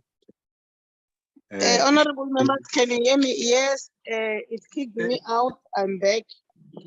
I was saying, Sbu, we need to measure those recommendations from time to time, because recommendations of the portfolio committee are binding, whether they're being implemented or not, and each time to be updated, because if we don't do that, we're not holding the department accountable. I believe honorable members are right on that one. But at this stage, I will request you, Sbu, maybe to reflect on certain issues which honorable members has highlighted. On those other issues of physical meeting, I have noted it, but I would like Honorable Jacobs to advise us. I don't think that there is anyone who is not willing to have a physical meeting, but material conditions warrant us to do that. But it's something which we are taking it serious. I'm taking it serious because my understanding is that members are hard at work, and I'm happy about that, because if you have got members of the portfolio committee who are serious, more than the word serious about their work, it's a blessing to me as the chairperson. And then Sbu, I will invite you to make some remarks on the input made by honorable members, so that we close this matter. Chairperson. Yes. Sorry to interrupt you. Maybe before Mr. Kumete can respond or make remarks as you have requested, there is a hand from Honorable Kruger. Maybe if we can give him a chance so that. Okay, Honorable Kruger. Thank you, ma'am. Yeah, thank you, Madam Chair, and thank you for agreeing with us. But this is just a point of clarity. When we're talking about the bill, and we say we must push the bill, there's many concepts of the bill. The one is, of course, the amendment bill, and the other one is the ombudsman bill. So, and my proposal was that we table the ombudsman bill. We take it out of the amendment bill and we push it as a committee bill. So I just want to have clarity about that, that this is my proposal, that we push for the removal of the ombudsman part out of the amendment bill, and then we push it as a committee bill. Thank you, Madam Chair.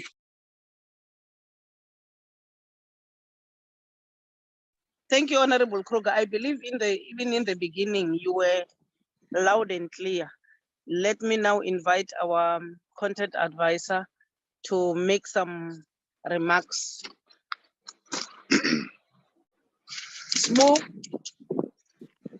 Chairperson, thank you very much. Thank you to honorable members. Chair, I've written down all contributions from members of the committee. I will certainly incorporate those into the BRRR report. Chair, maybe just to reflect on the few issues that were raised by the members. Let me start by, Chair, with those issues or recommendations or observations, you name them, that perhaps fall beyond the scope of the committee. I think I've jotted down here about 4 or 5 of those, you know. What I've done, because members are not raising these issues for the first time. During the committee meetings, such issues keep coming up. And what I did as well, just to check what other committees are doing, and also to touch base with my seniors to see how best this issue can be tackled. For instance, one on the issue of oversight, Chairperson, it is really a concern across the board. There is a concern across all committees that, really it's one of the constitutional responsibility of the committee to exercise oversight over the executive. At this current moment, with the virtual briefings or virtual meetings, it's not happening. It's not happening, Chairperson. So it's a concern across the board, Chairperson. For instance, one of what other committees are doing, there is a view perhaps that the committee can't do anything because we get a program from the House Chair. And in terms of our meetings, we are guided by you, House Chair, when and how are we sitting. The Portfolio Committee alone cannot just decide to do a physical meeting or an oversight when, in terms of the entire parliamentary program, we don't have a slot for oversights. For instance, Chair, when we started during the sixth Parliament, one of the issues we raised was the committee has not been to Northwest. The committee has not been to Northern Cape. We have visited all other provinces, but we have not been to those provinces. So, which is really a blot on the part of the committee. So it's an issue, Chairperson, that I would propose members within their respective parties also take it up, within their caucuses, also take it up, and make sure that it's discussed at a higher level, maybe with the Speaker of the Parliament. Another issue, again, for instance, Chairperson, that was once raised by Honorable Kruger, the issue of forming an ad hoc committee on red tape. I did follow up on that one, Chairperson, as well. And then it also, again, it was an issue beyond the realm of a portfolio committee. I advised that maybe Honorable Kruger, through his political party, they can then take it up with the Speaker of Parliament, because the Portfolio Committee does not have powers to convene an ad hoc committee. However, Chairperson, I've noted the recommendation by Honorable Kruger that perhaps we need to reflect on make an observation around the issue of red tape. I will do that and perhaps also make a recommendation around that particular issue of red tape. But just for your information, honorable members, you will see when we go through the committee program that Mr. Nkosi and Dr. Acosta from the presidency will be appearing before the committee. Mr. Nkosi is the one who was appointed by the president to look into the issue of the red tape. So they will be coming through, I think, somewhere in November, if I'm not mistaken, but we'll go through it shortly when we do the committee program. It's the same issue, Chairperson, physical versus virtual meetings. I would really recommend, Honorable Chairperson, that also members must take this thing up with the Speaker of Parliament, because it's also, again, beyond the scope of the committee. We can't really decide to say we want a physical meeting when the program committee are telling us to do the virtual meetings. So, Chair, in terms of the observation or reflection on what Honorable Kruger has raised, I think I've jotted down. I would certainly incorporate that into the report of the recommendation. The only one issue, Chair, which perhaps I would want Honorable Kruger to clarify, because I don't remember the issue that was raised by SIFA as a concern, as if they are concerned with regards to a merger. I don't know on what basis was CIFA raising that issue, because CIFA, it's just an agency of the department. It was actually the department that was supposed to be raising that issue with the portfolio committee. I've not had any reservation from the side of the department to say they are not happy with the major of the three agencies. But perhaps one may certainly follow that up with the department. But if there is such an issue of concern from the department or from CIFA, it should really be directed to the minister. It's the minister in her capacity as the executive authority who must raise that issue with the portfolio committee. Besides, this is the decision of the department. So they can't then come back and report to a portfolio committee and say they are not happy with that particular decision.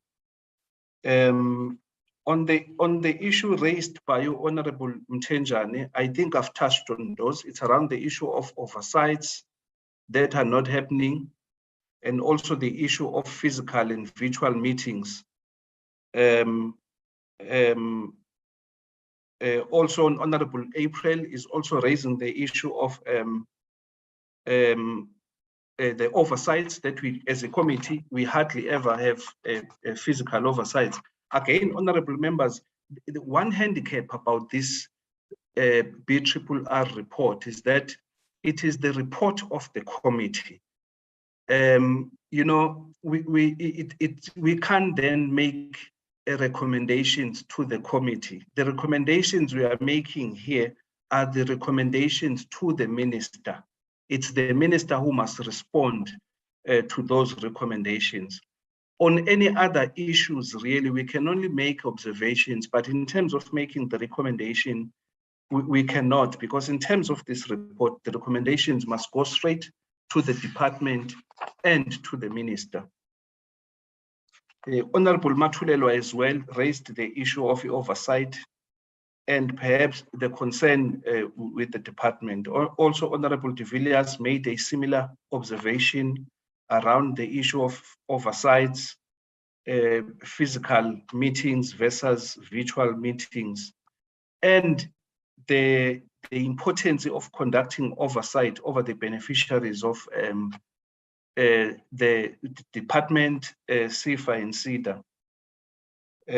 Honorable Zungula, I've also noted your inputs. I will certainly incorporate those into the recommendations to say it's not only the spaza shops and general dealers that are displaced by foreigners, but we must also include other informal traders, such as your saloons, your cell phone shops, etc. Also on the issue of study tours, we'll certainly make recommendations around those ones, because there was a plan to do a study tour during this during this sixth parliament. I'm not sure, Braking, maybe you will also respond whether it's still in the pipeline or it's been cancelled completely. On the issue of late payments, Honorable Zungula and honorable members, I think when we go through the program of the committee, we'll touch on those, because we have National Treasury coming through to deal with the issue of late payments. And also we have Public Service Commission. They are doing some work on the issue of the late payments. They will be coming through to a portfolio committee to make a presentation as to what is currently being done with that particular issue. When it comes to the department itself, in terms of paying its suppliers on time, the department is actually doing very well. There are no issues. They are paying within a space of, in fact, they've set a deadline of 25 days to make sure that they pay their suppliers or service providers. They are doing extremely well on that target, so we don't have any issues. But the issue with the municipalities, the provincial departments, the national departments that are not paying SMMEs and cooperatives on time, it's still an issue, honorable members. Hence, we have invited the National Treasury to come and brief the committee as to what exactly is being done, also the Public Service Commission. Honorable Jacobs, I've noted your input with regards to a bill. From where I'm sitting, honorable members, this is one of the areas really where we are not doing well at all. We are not doing well at all. And it seems the department is always trying to come up with excuses not to refer the bill to Parliament, because if I were to take you back from the 5th Parliament, the reasons why the department is not referring the National Small Enterprise Act to Parliament, there are various reasons. There are various reasons, and they keep on changing all the time. At some point, there was an alternative dispute resolution mechanism that was due to be referred to in Parliament during the 5th administration. It didn't happen. There was the issue of the definition of the national small enterprise. What is the small enterprise? That was one of the reasons why the bill, the review of the National Small Enterprise Act ended up not being referred to Parliament. Then there was the issue of the ombuds. The ombuds was supposed to be a separate bill altogether. And as I'm saying here, we are making that recommendation to say even the former minister, Khumbudzo Ntshavheni, made a pronouncement to say they are in the process of referring the service ombuds bill to Parliament. For some reasons, it never happened. Instead, we were told that now that bill will form part of the chapter under the National Small Enterprise Amendment Bill, as gazetted in December 2020. But the referral to Parliament, it never happened. For some reasons, that has changed again now to say the bill will not be referred to Parliament anytime soon, because the department is looking now at incorporating a chapter that deals with the majors. So if you look at it, honorable members, which means the goalpost is being shifted over and over again. And if we say, it's fine, let's wait until December 2023, I'm not optimistic that this current Parliament or 6th Parliament will be able to deal with the particular bill, because if it is referred to Parliament in December 2023, already by 2024, we are going to elections. So hence the recommendation that perhaps let us try and adopt a segmented approach in terms of dealing with the National Small Enterprise Amendment Bill, maybe looking at the service ombuds, as Honorable Kruger was suggesting now, and maybe incorporating that to what the department has already done in that space. Because if we are looking to review or to receive the act in its entirety, I don't think it's going to happen, honorable members. So, Chair, what I will do, I will incorporate all these inputs from honorable members into the document. Maybe then going forward, Chair, it will be up to the committee to decide whether they will adopt a report with the amendments, or Braking, I'm not sure in terms of the program, when are we supposed exactly to adopt this report? Braking, if you can give guidance on that one, thanks.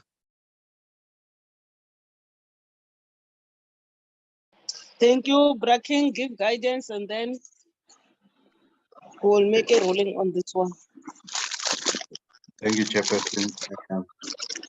According to the program, parliamentary program, we are supposed to be through by the 21st, which is a Friday. We're supposed to be through with the budget review and recommendation reports.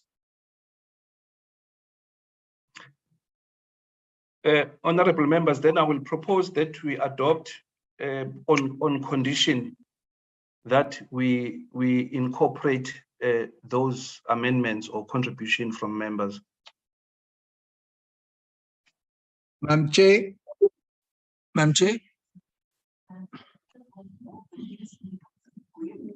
Madam Chair. Is the chairperson available? Yes, Honorable Kruger, I'm available. Yes, Madam Chair. I want to make a counter proposal that we have another meeting on Friday, and then with all the what adds in by our content advisor, and then we can approve it on Friday. That is my proposal. And just another point on SIFA's concern about the comment that it won't be good for small businesses when they merge with SIDA. I think the content advisor must just go back and listen to the presentation, and you will pick it up there. Thank you, Madam Chair. Honorable members, there are two proposals. Our content advisor is saying he is moving that we approve the report because this is our report with the inputs raised by honorable members, because Friday is a deadline, and I'm not sure about the program and other members' availability on that one. So I'm bouncing this back to you, honorable members. Proposal from the content advisor as well as a proposal from Honorable Kruger that we convene just to adopt the report, or we adopt the report with conditions that they are adding those inputs which has been raised by honorable members. Over to you.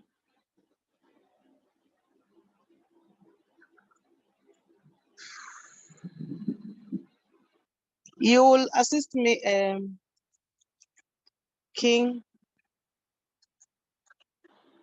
Yes, Chairperson.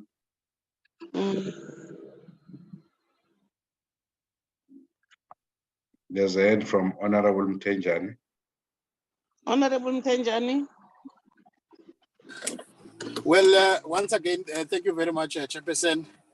Chairperson, I just want to add that on the recommendation, it must also be included that we are suggesting that this committee be taken back to trade and industry. Thank you, Chairperson.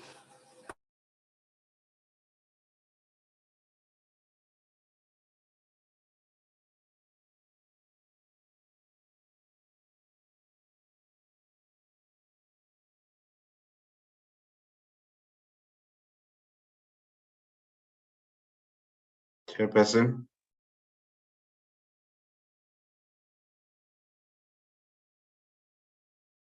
Yes, Braking, can I be assisted?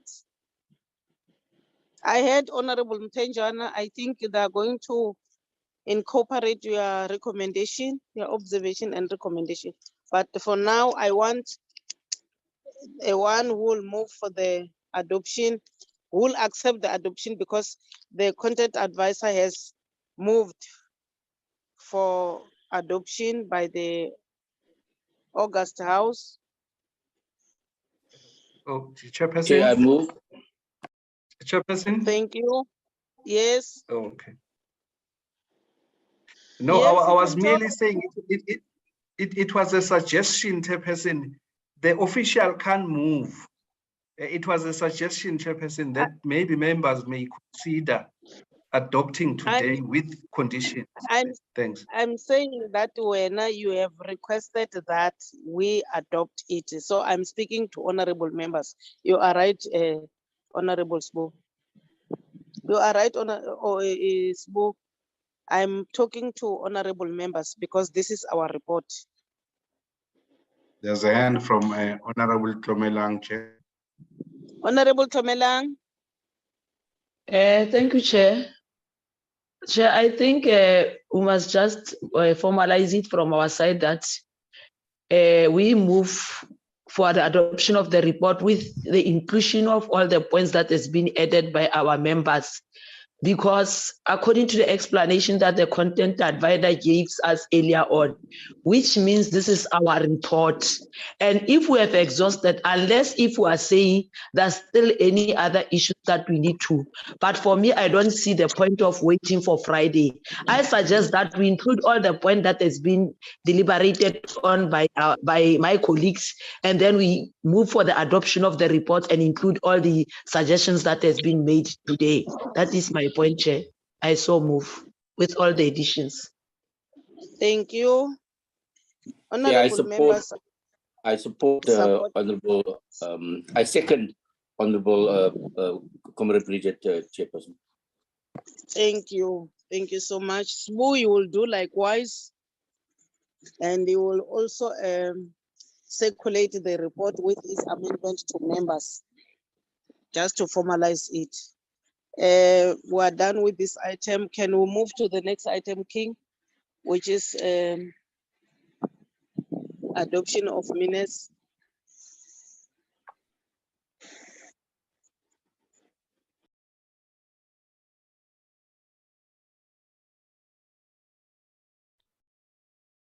Chairperson, before we go to the adoption of minutes, we have brought back the committee program for this term. Okay. Since you All remember right, that thank it's in the Yes, program. yes, I remember that. Yeah, you can take us through because honorable members added something, so we need to check it and adopt it. Flag it and speak to it. Okay. Thank you, Chair. These green shaded areas depict that these are the items that the committee has gone through. As today we were considering and adopted the report with amendments. So, Chairperson, out of the deliberations on the first day we tabled this program, members has requested that we beef the program and then we listen to what they wanted to see in the program. Firstly, we will see, Chairperson, that meetings are going to be virtuals.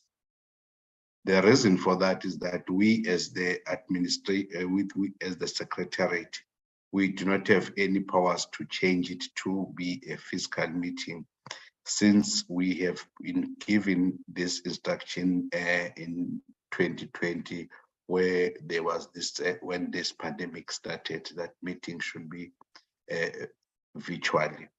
Hence, then I would suggest that since this has been coming up from the committee, I think these people who can be able to discuss the matter, it's the forum of the chairpersons, where they are being headed by a house chairperson.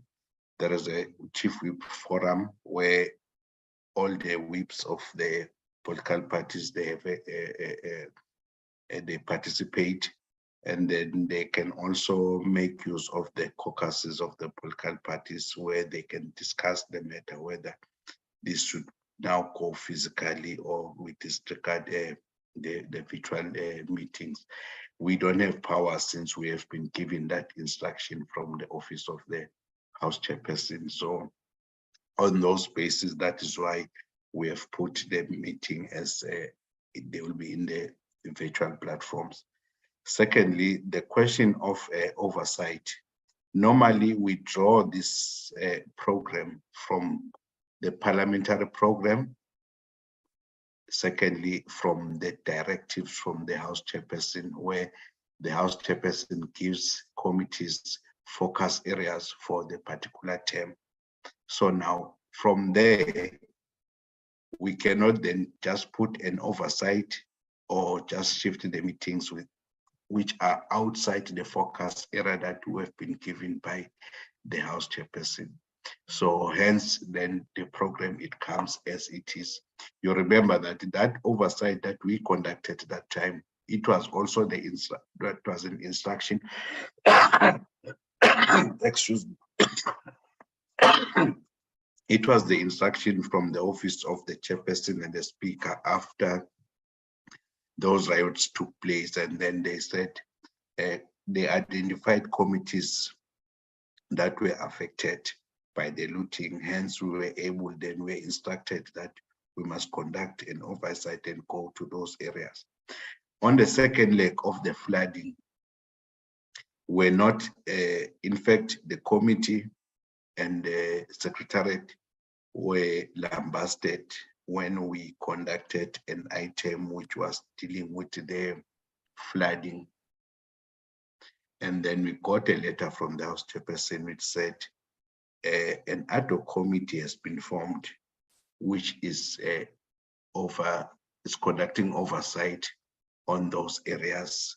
And then committees will be informed or will be told after the report of that ad hoc committee to say these they can now go and do the oversight, or out of the recommendation of that report, that what committees it can be referred to different committees. So hence we didn't do anything to say we know that our sector is being affected, but we were instructed to wait for the work of the ad hoc committee, which in our committee were being represented, fortunately, by Mr. Zumula, who's part of that ad hoc committee.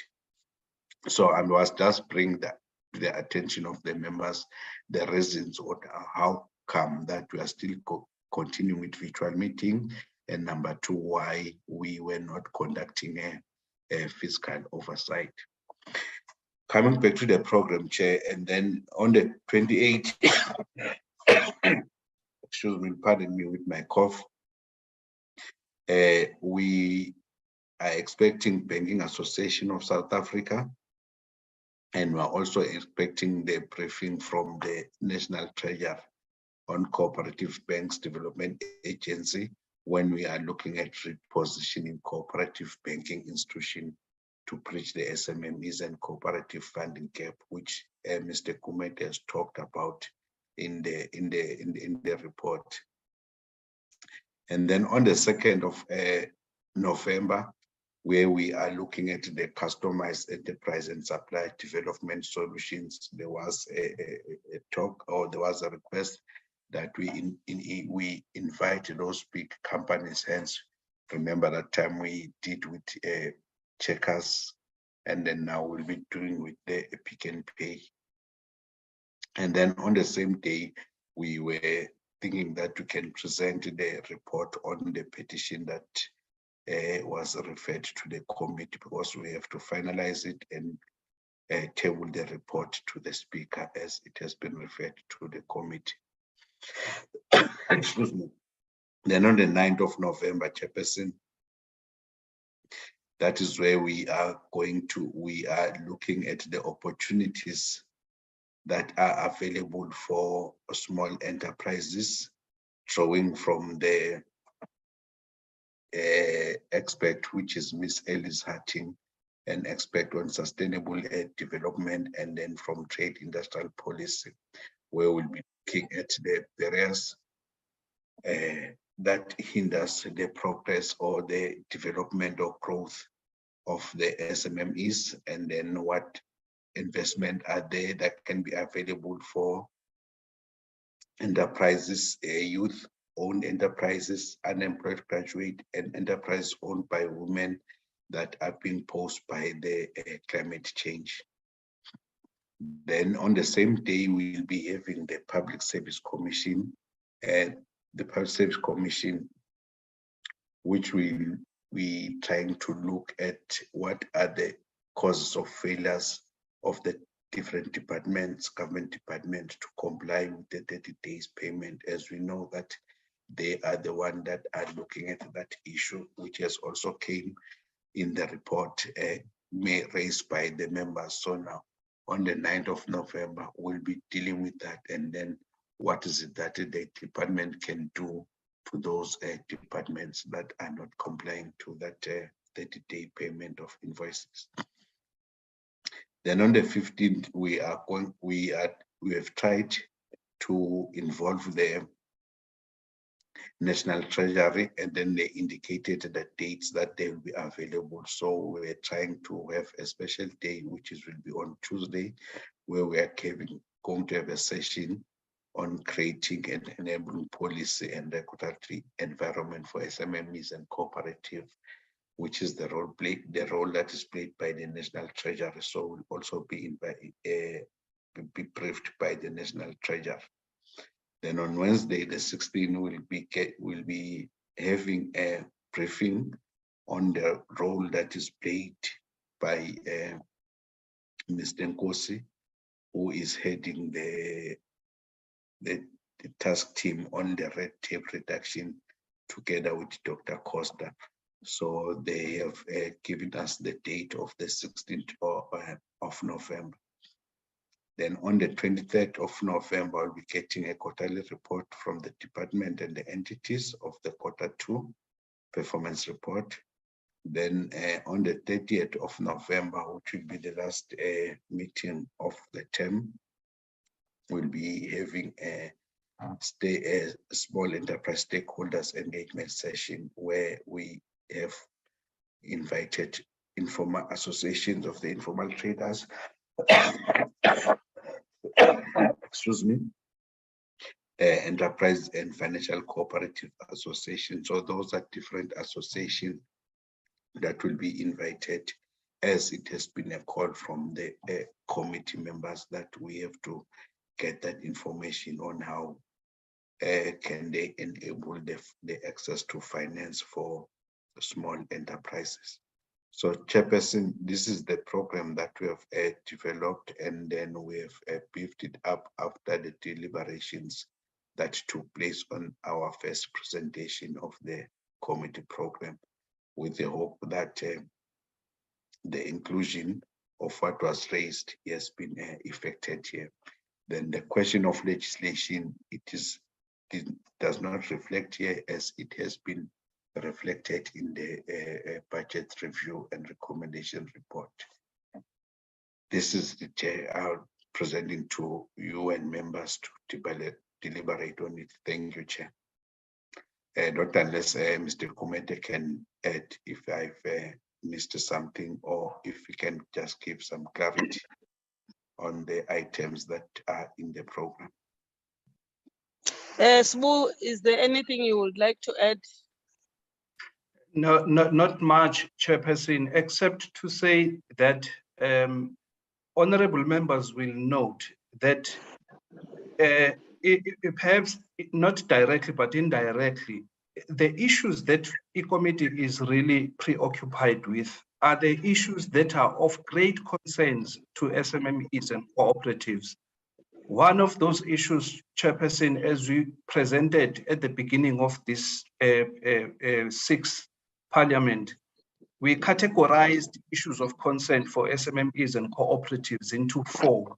One, for instance, was the issue of access to finance. 2 was the issue of access to markets.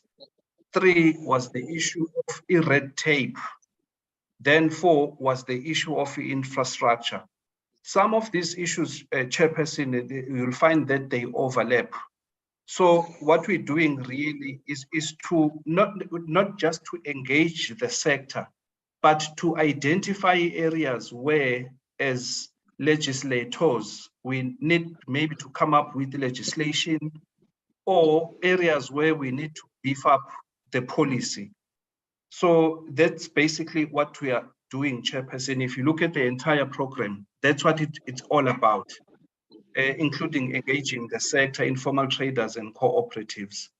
As Ubra King has indicated, Chairperson, the issue of legislation is not covered here because we have already touched on that under the BRRR report, and will certainly move on in the direction that was given by portfolio committee. So yeah, let me pause there, Chair. Thanks.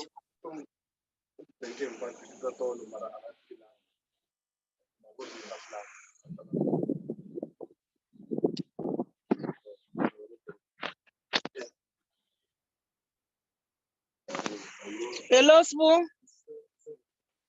Give me Umbalegelin. Chair, we lost you. I'm done though, Chair. Okay, thank you. Thank you. Honorable members, here is the program before us with those additions requested by honorable member. I believe we are happy, all of us, that they've been effected. Now I'll request anyone for a mover.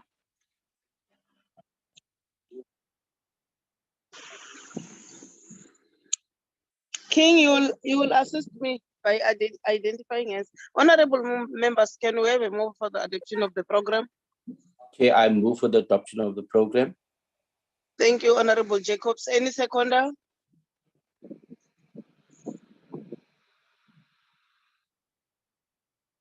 Honorable members, any seconder for the adoption of the program? There's a hand from Honorable Tlomelang, Chair. Thank you, Honorable Somelang. We will now move to the next item. Braking, take us through, please.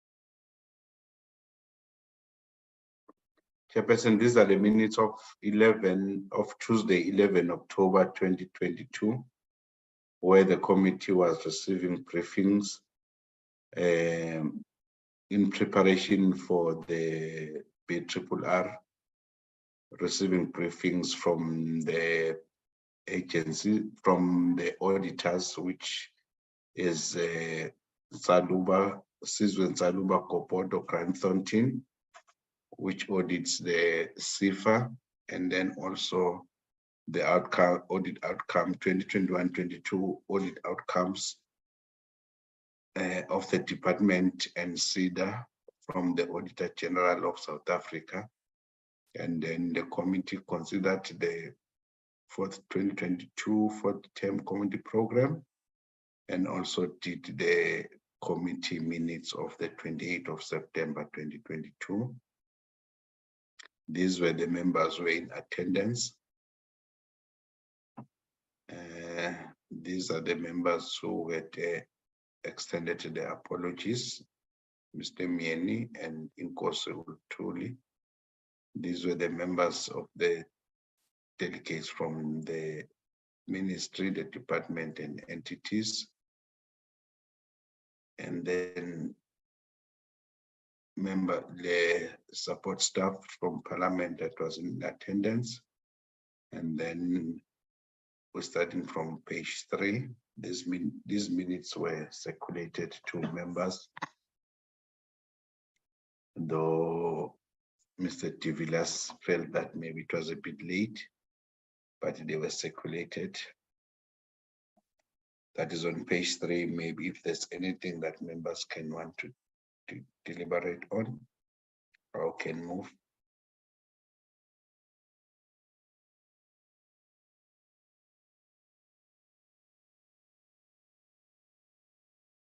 So it was just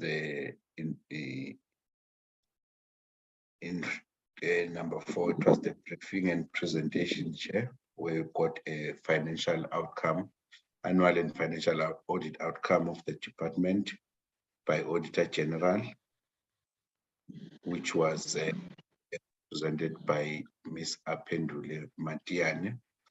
So these are the summary, and as the deliberations were on the observations and the recommendations in the report. And then we also received the annual and financial outcomes of the Small Enterprise Financial Agency, which was done by Ms. Tlajwane from the SNG country 13. And then the deliberations were incorporated in the BRRR report. But what we highlighted is just that the performance of the department and the entities, as well as the performance of the CIFA as it is being audited by SNG. Then we also considered and adopted the minutes of the 28th of September 2022, which was raised by Mr. Jacobs and seconded by Mr. April on the resolution that members of the committee were finished with the information from CIFA. After it was said, there were some malfeasant activities that takes place, and the chairperson of the board gave that toll-free number, which can be used to report any wrong things that is being observed by the members, and then observation recommendation, they are in the report. And then lastly, it was the summary and the closing remarks of the chairperson where she uploaded the briefings and the participation of the members. These are minutes of the 11th of October 2022.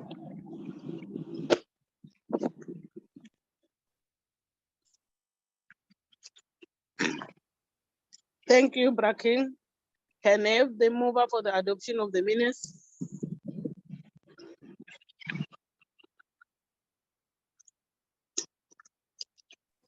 Chair, I move for the adoption of the minutes. Thank you, Honorable Jacob. Any seconder? Chairperson, I second. Thank you, Honorable Lubengo. Can you move to the next set?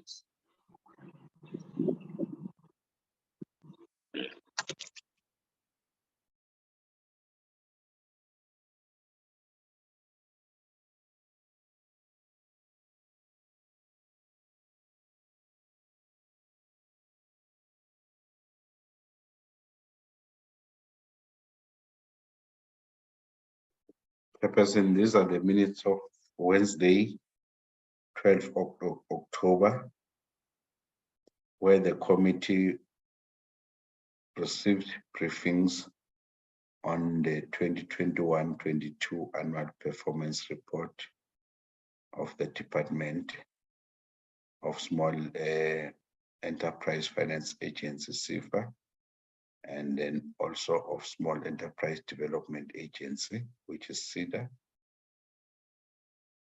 So these were members who were in attendance.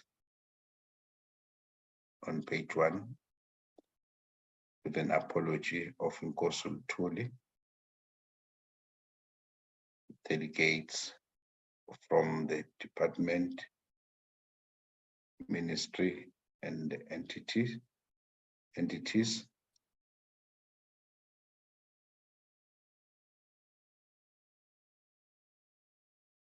Parliamentary support staff that was in attendance. And then it is where the chairperson welcomed and opened the meeting, and then stated the purpose of the meeting, and the agenda was tabled, which Mr. Kruger, seconded by Ms. Lubengo, moved for the adoption of the agenda. Apology of Nkosul Tuli was read and noted, and then Ms. Delandabena, Prime Minister of the department, requested to be excused at 10 as she were to attend the cabinet meeting. Then on the presentations, the committee received presentation on the 2021-22 annual and financial performance of the department, where the minister gave an overview, where she indicated that the department performed at 60%, meaning that out of 25 annual targets on the 4 programs of the department,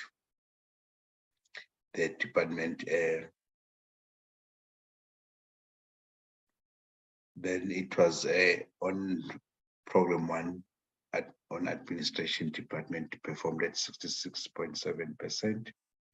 Program 2, which is policy, sector policy and research, it performed at 66.7 also. On program 3, which is integrated cooperative development program, it performed at 50%. And then the 4th program, which is enterprise development and entrepreneurship, the department performed at 50%. Then SEDA, out of 30 performance indicators, it achieved 24, which was representing 80%, whilst SIFA showed a developmental impact on its loan book. Then Mr. Mkumane took the committee through the presentation in details. And then on the briefing about SIFA, Mr. Mkolis Machamba, which is a Chief Executive Officer, took the committee through on the performance of SIFA with all the details that are being written there, which is a performance constitute of 2.5 billion on approvals, 2.3 billion on disbursement, with 76,129 SMEs and cooperatives financed, and 96,589 jobs facilitated. And then on the briefing of SIDA, which was done by Mr. Nkosko Nambata, which is an executive officer of SIDA, also welcomed an opportunity and gave the performance of SIDA, and then flowing from the minister's overview. The presentation outlined the organizational overview, annual performance, financial performance, human resource management, governance and compliance, and success story. Then the summary was that out of 30 SIDA annual performance indicators, as per annual performance plan, 24 indicators were exceedingly achieved, which were representing 80%. And then with the total number of clients supported standing at 181,984, with 37,457 clients under Township Rural Entrepreneurs Program. Then on the deliberation, after the deliberation were incorporated into the budget review and recommendation report, Chair. Then on resolutions, it was resolved that the department should furnish the committee with plans to enhance She Trade program, product market, spaza shop support program, and progress on legislation. Department must also furnish the committee with a detailed project plan on the implementation of National Small Enterprise Amended Bill, similar to a business amended bill. Then fourthly, on the footprints of SIDA and SIFA, it was resolved that information on the enterprises and clients supported should be further broken down into regions of the provinces, and further furnish the committee with flood victim enterprises supported. It was also encouraged that the entities should enhance awareness and outreach programs with emphasis on reaching out to people with disabilities as well as youth-owned enterprises. So here we're saying other observations and recommendations are in the report. So it was the closing remarks by the chairperson, where the meeting adjourned at 14:50. So these are the minutes, Chair, of the 12th of October, 2022. Thank you.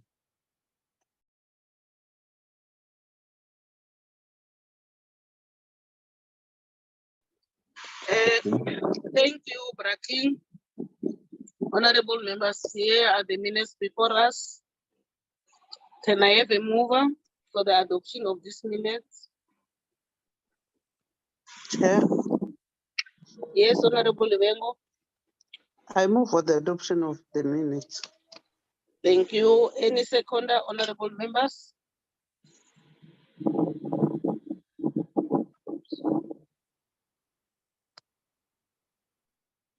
Any seconder, honorable members?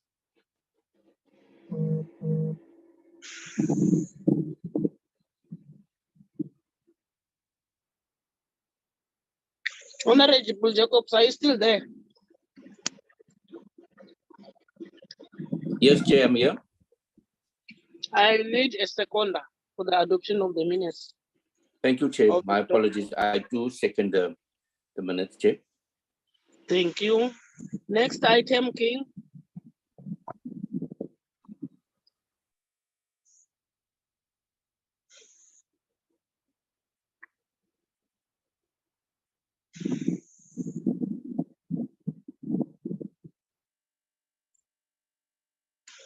Okay.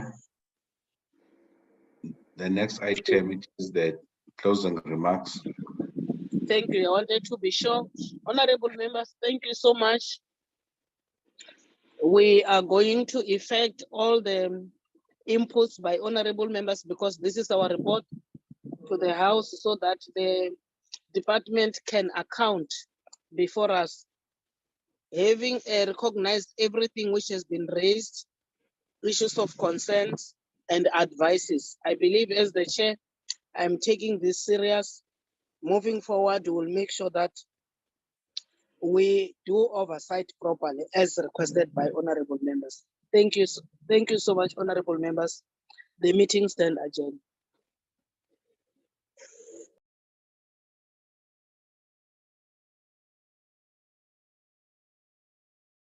Recording stopped.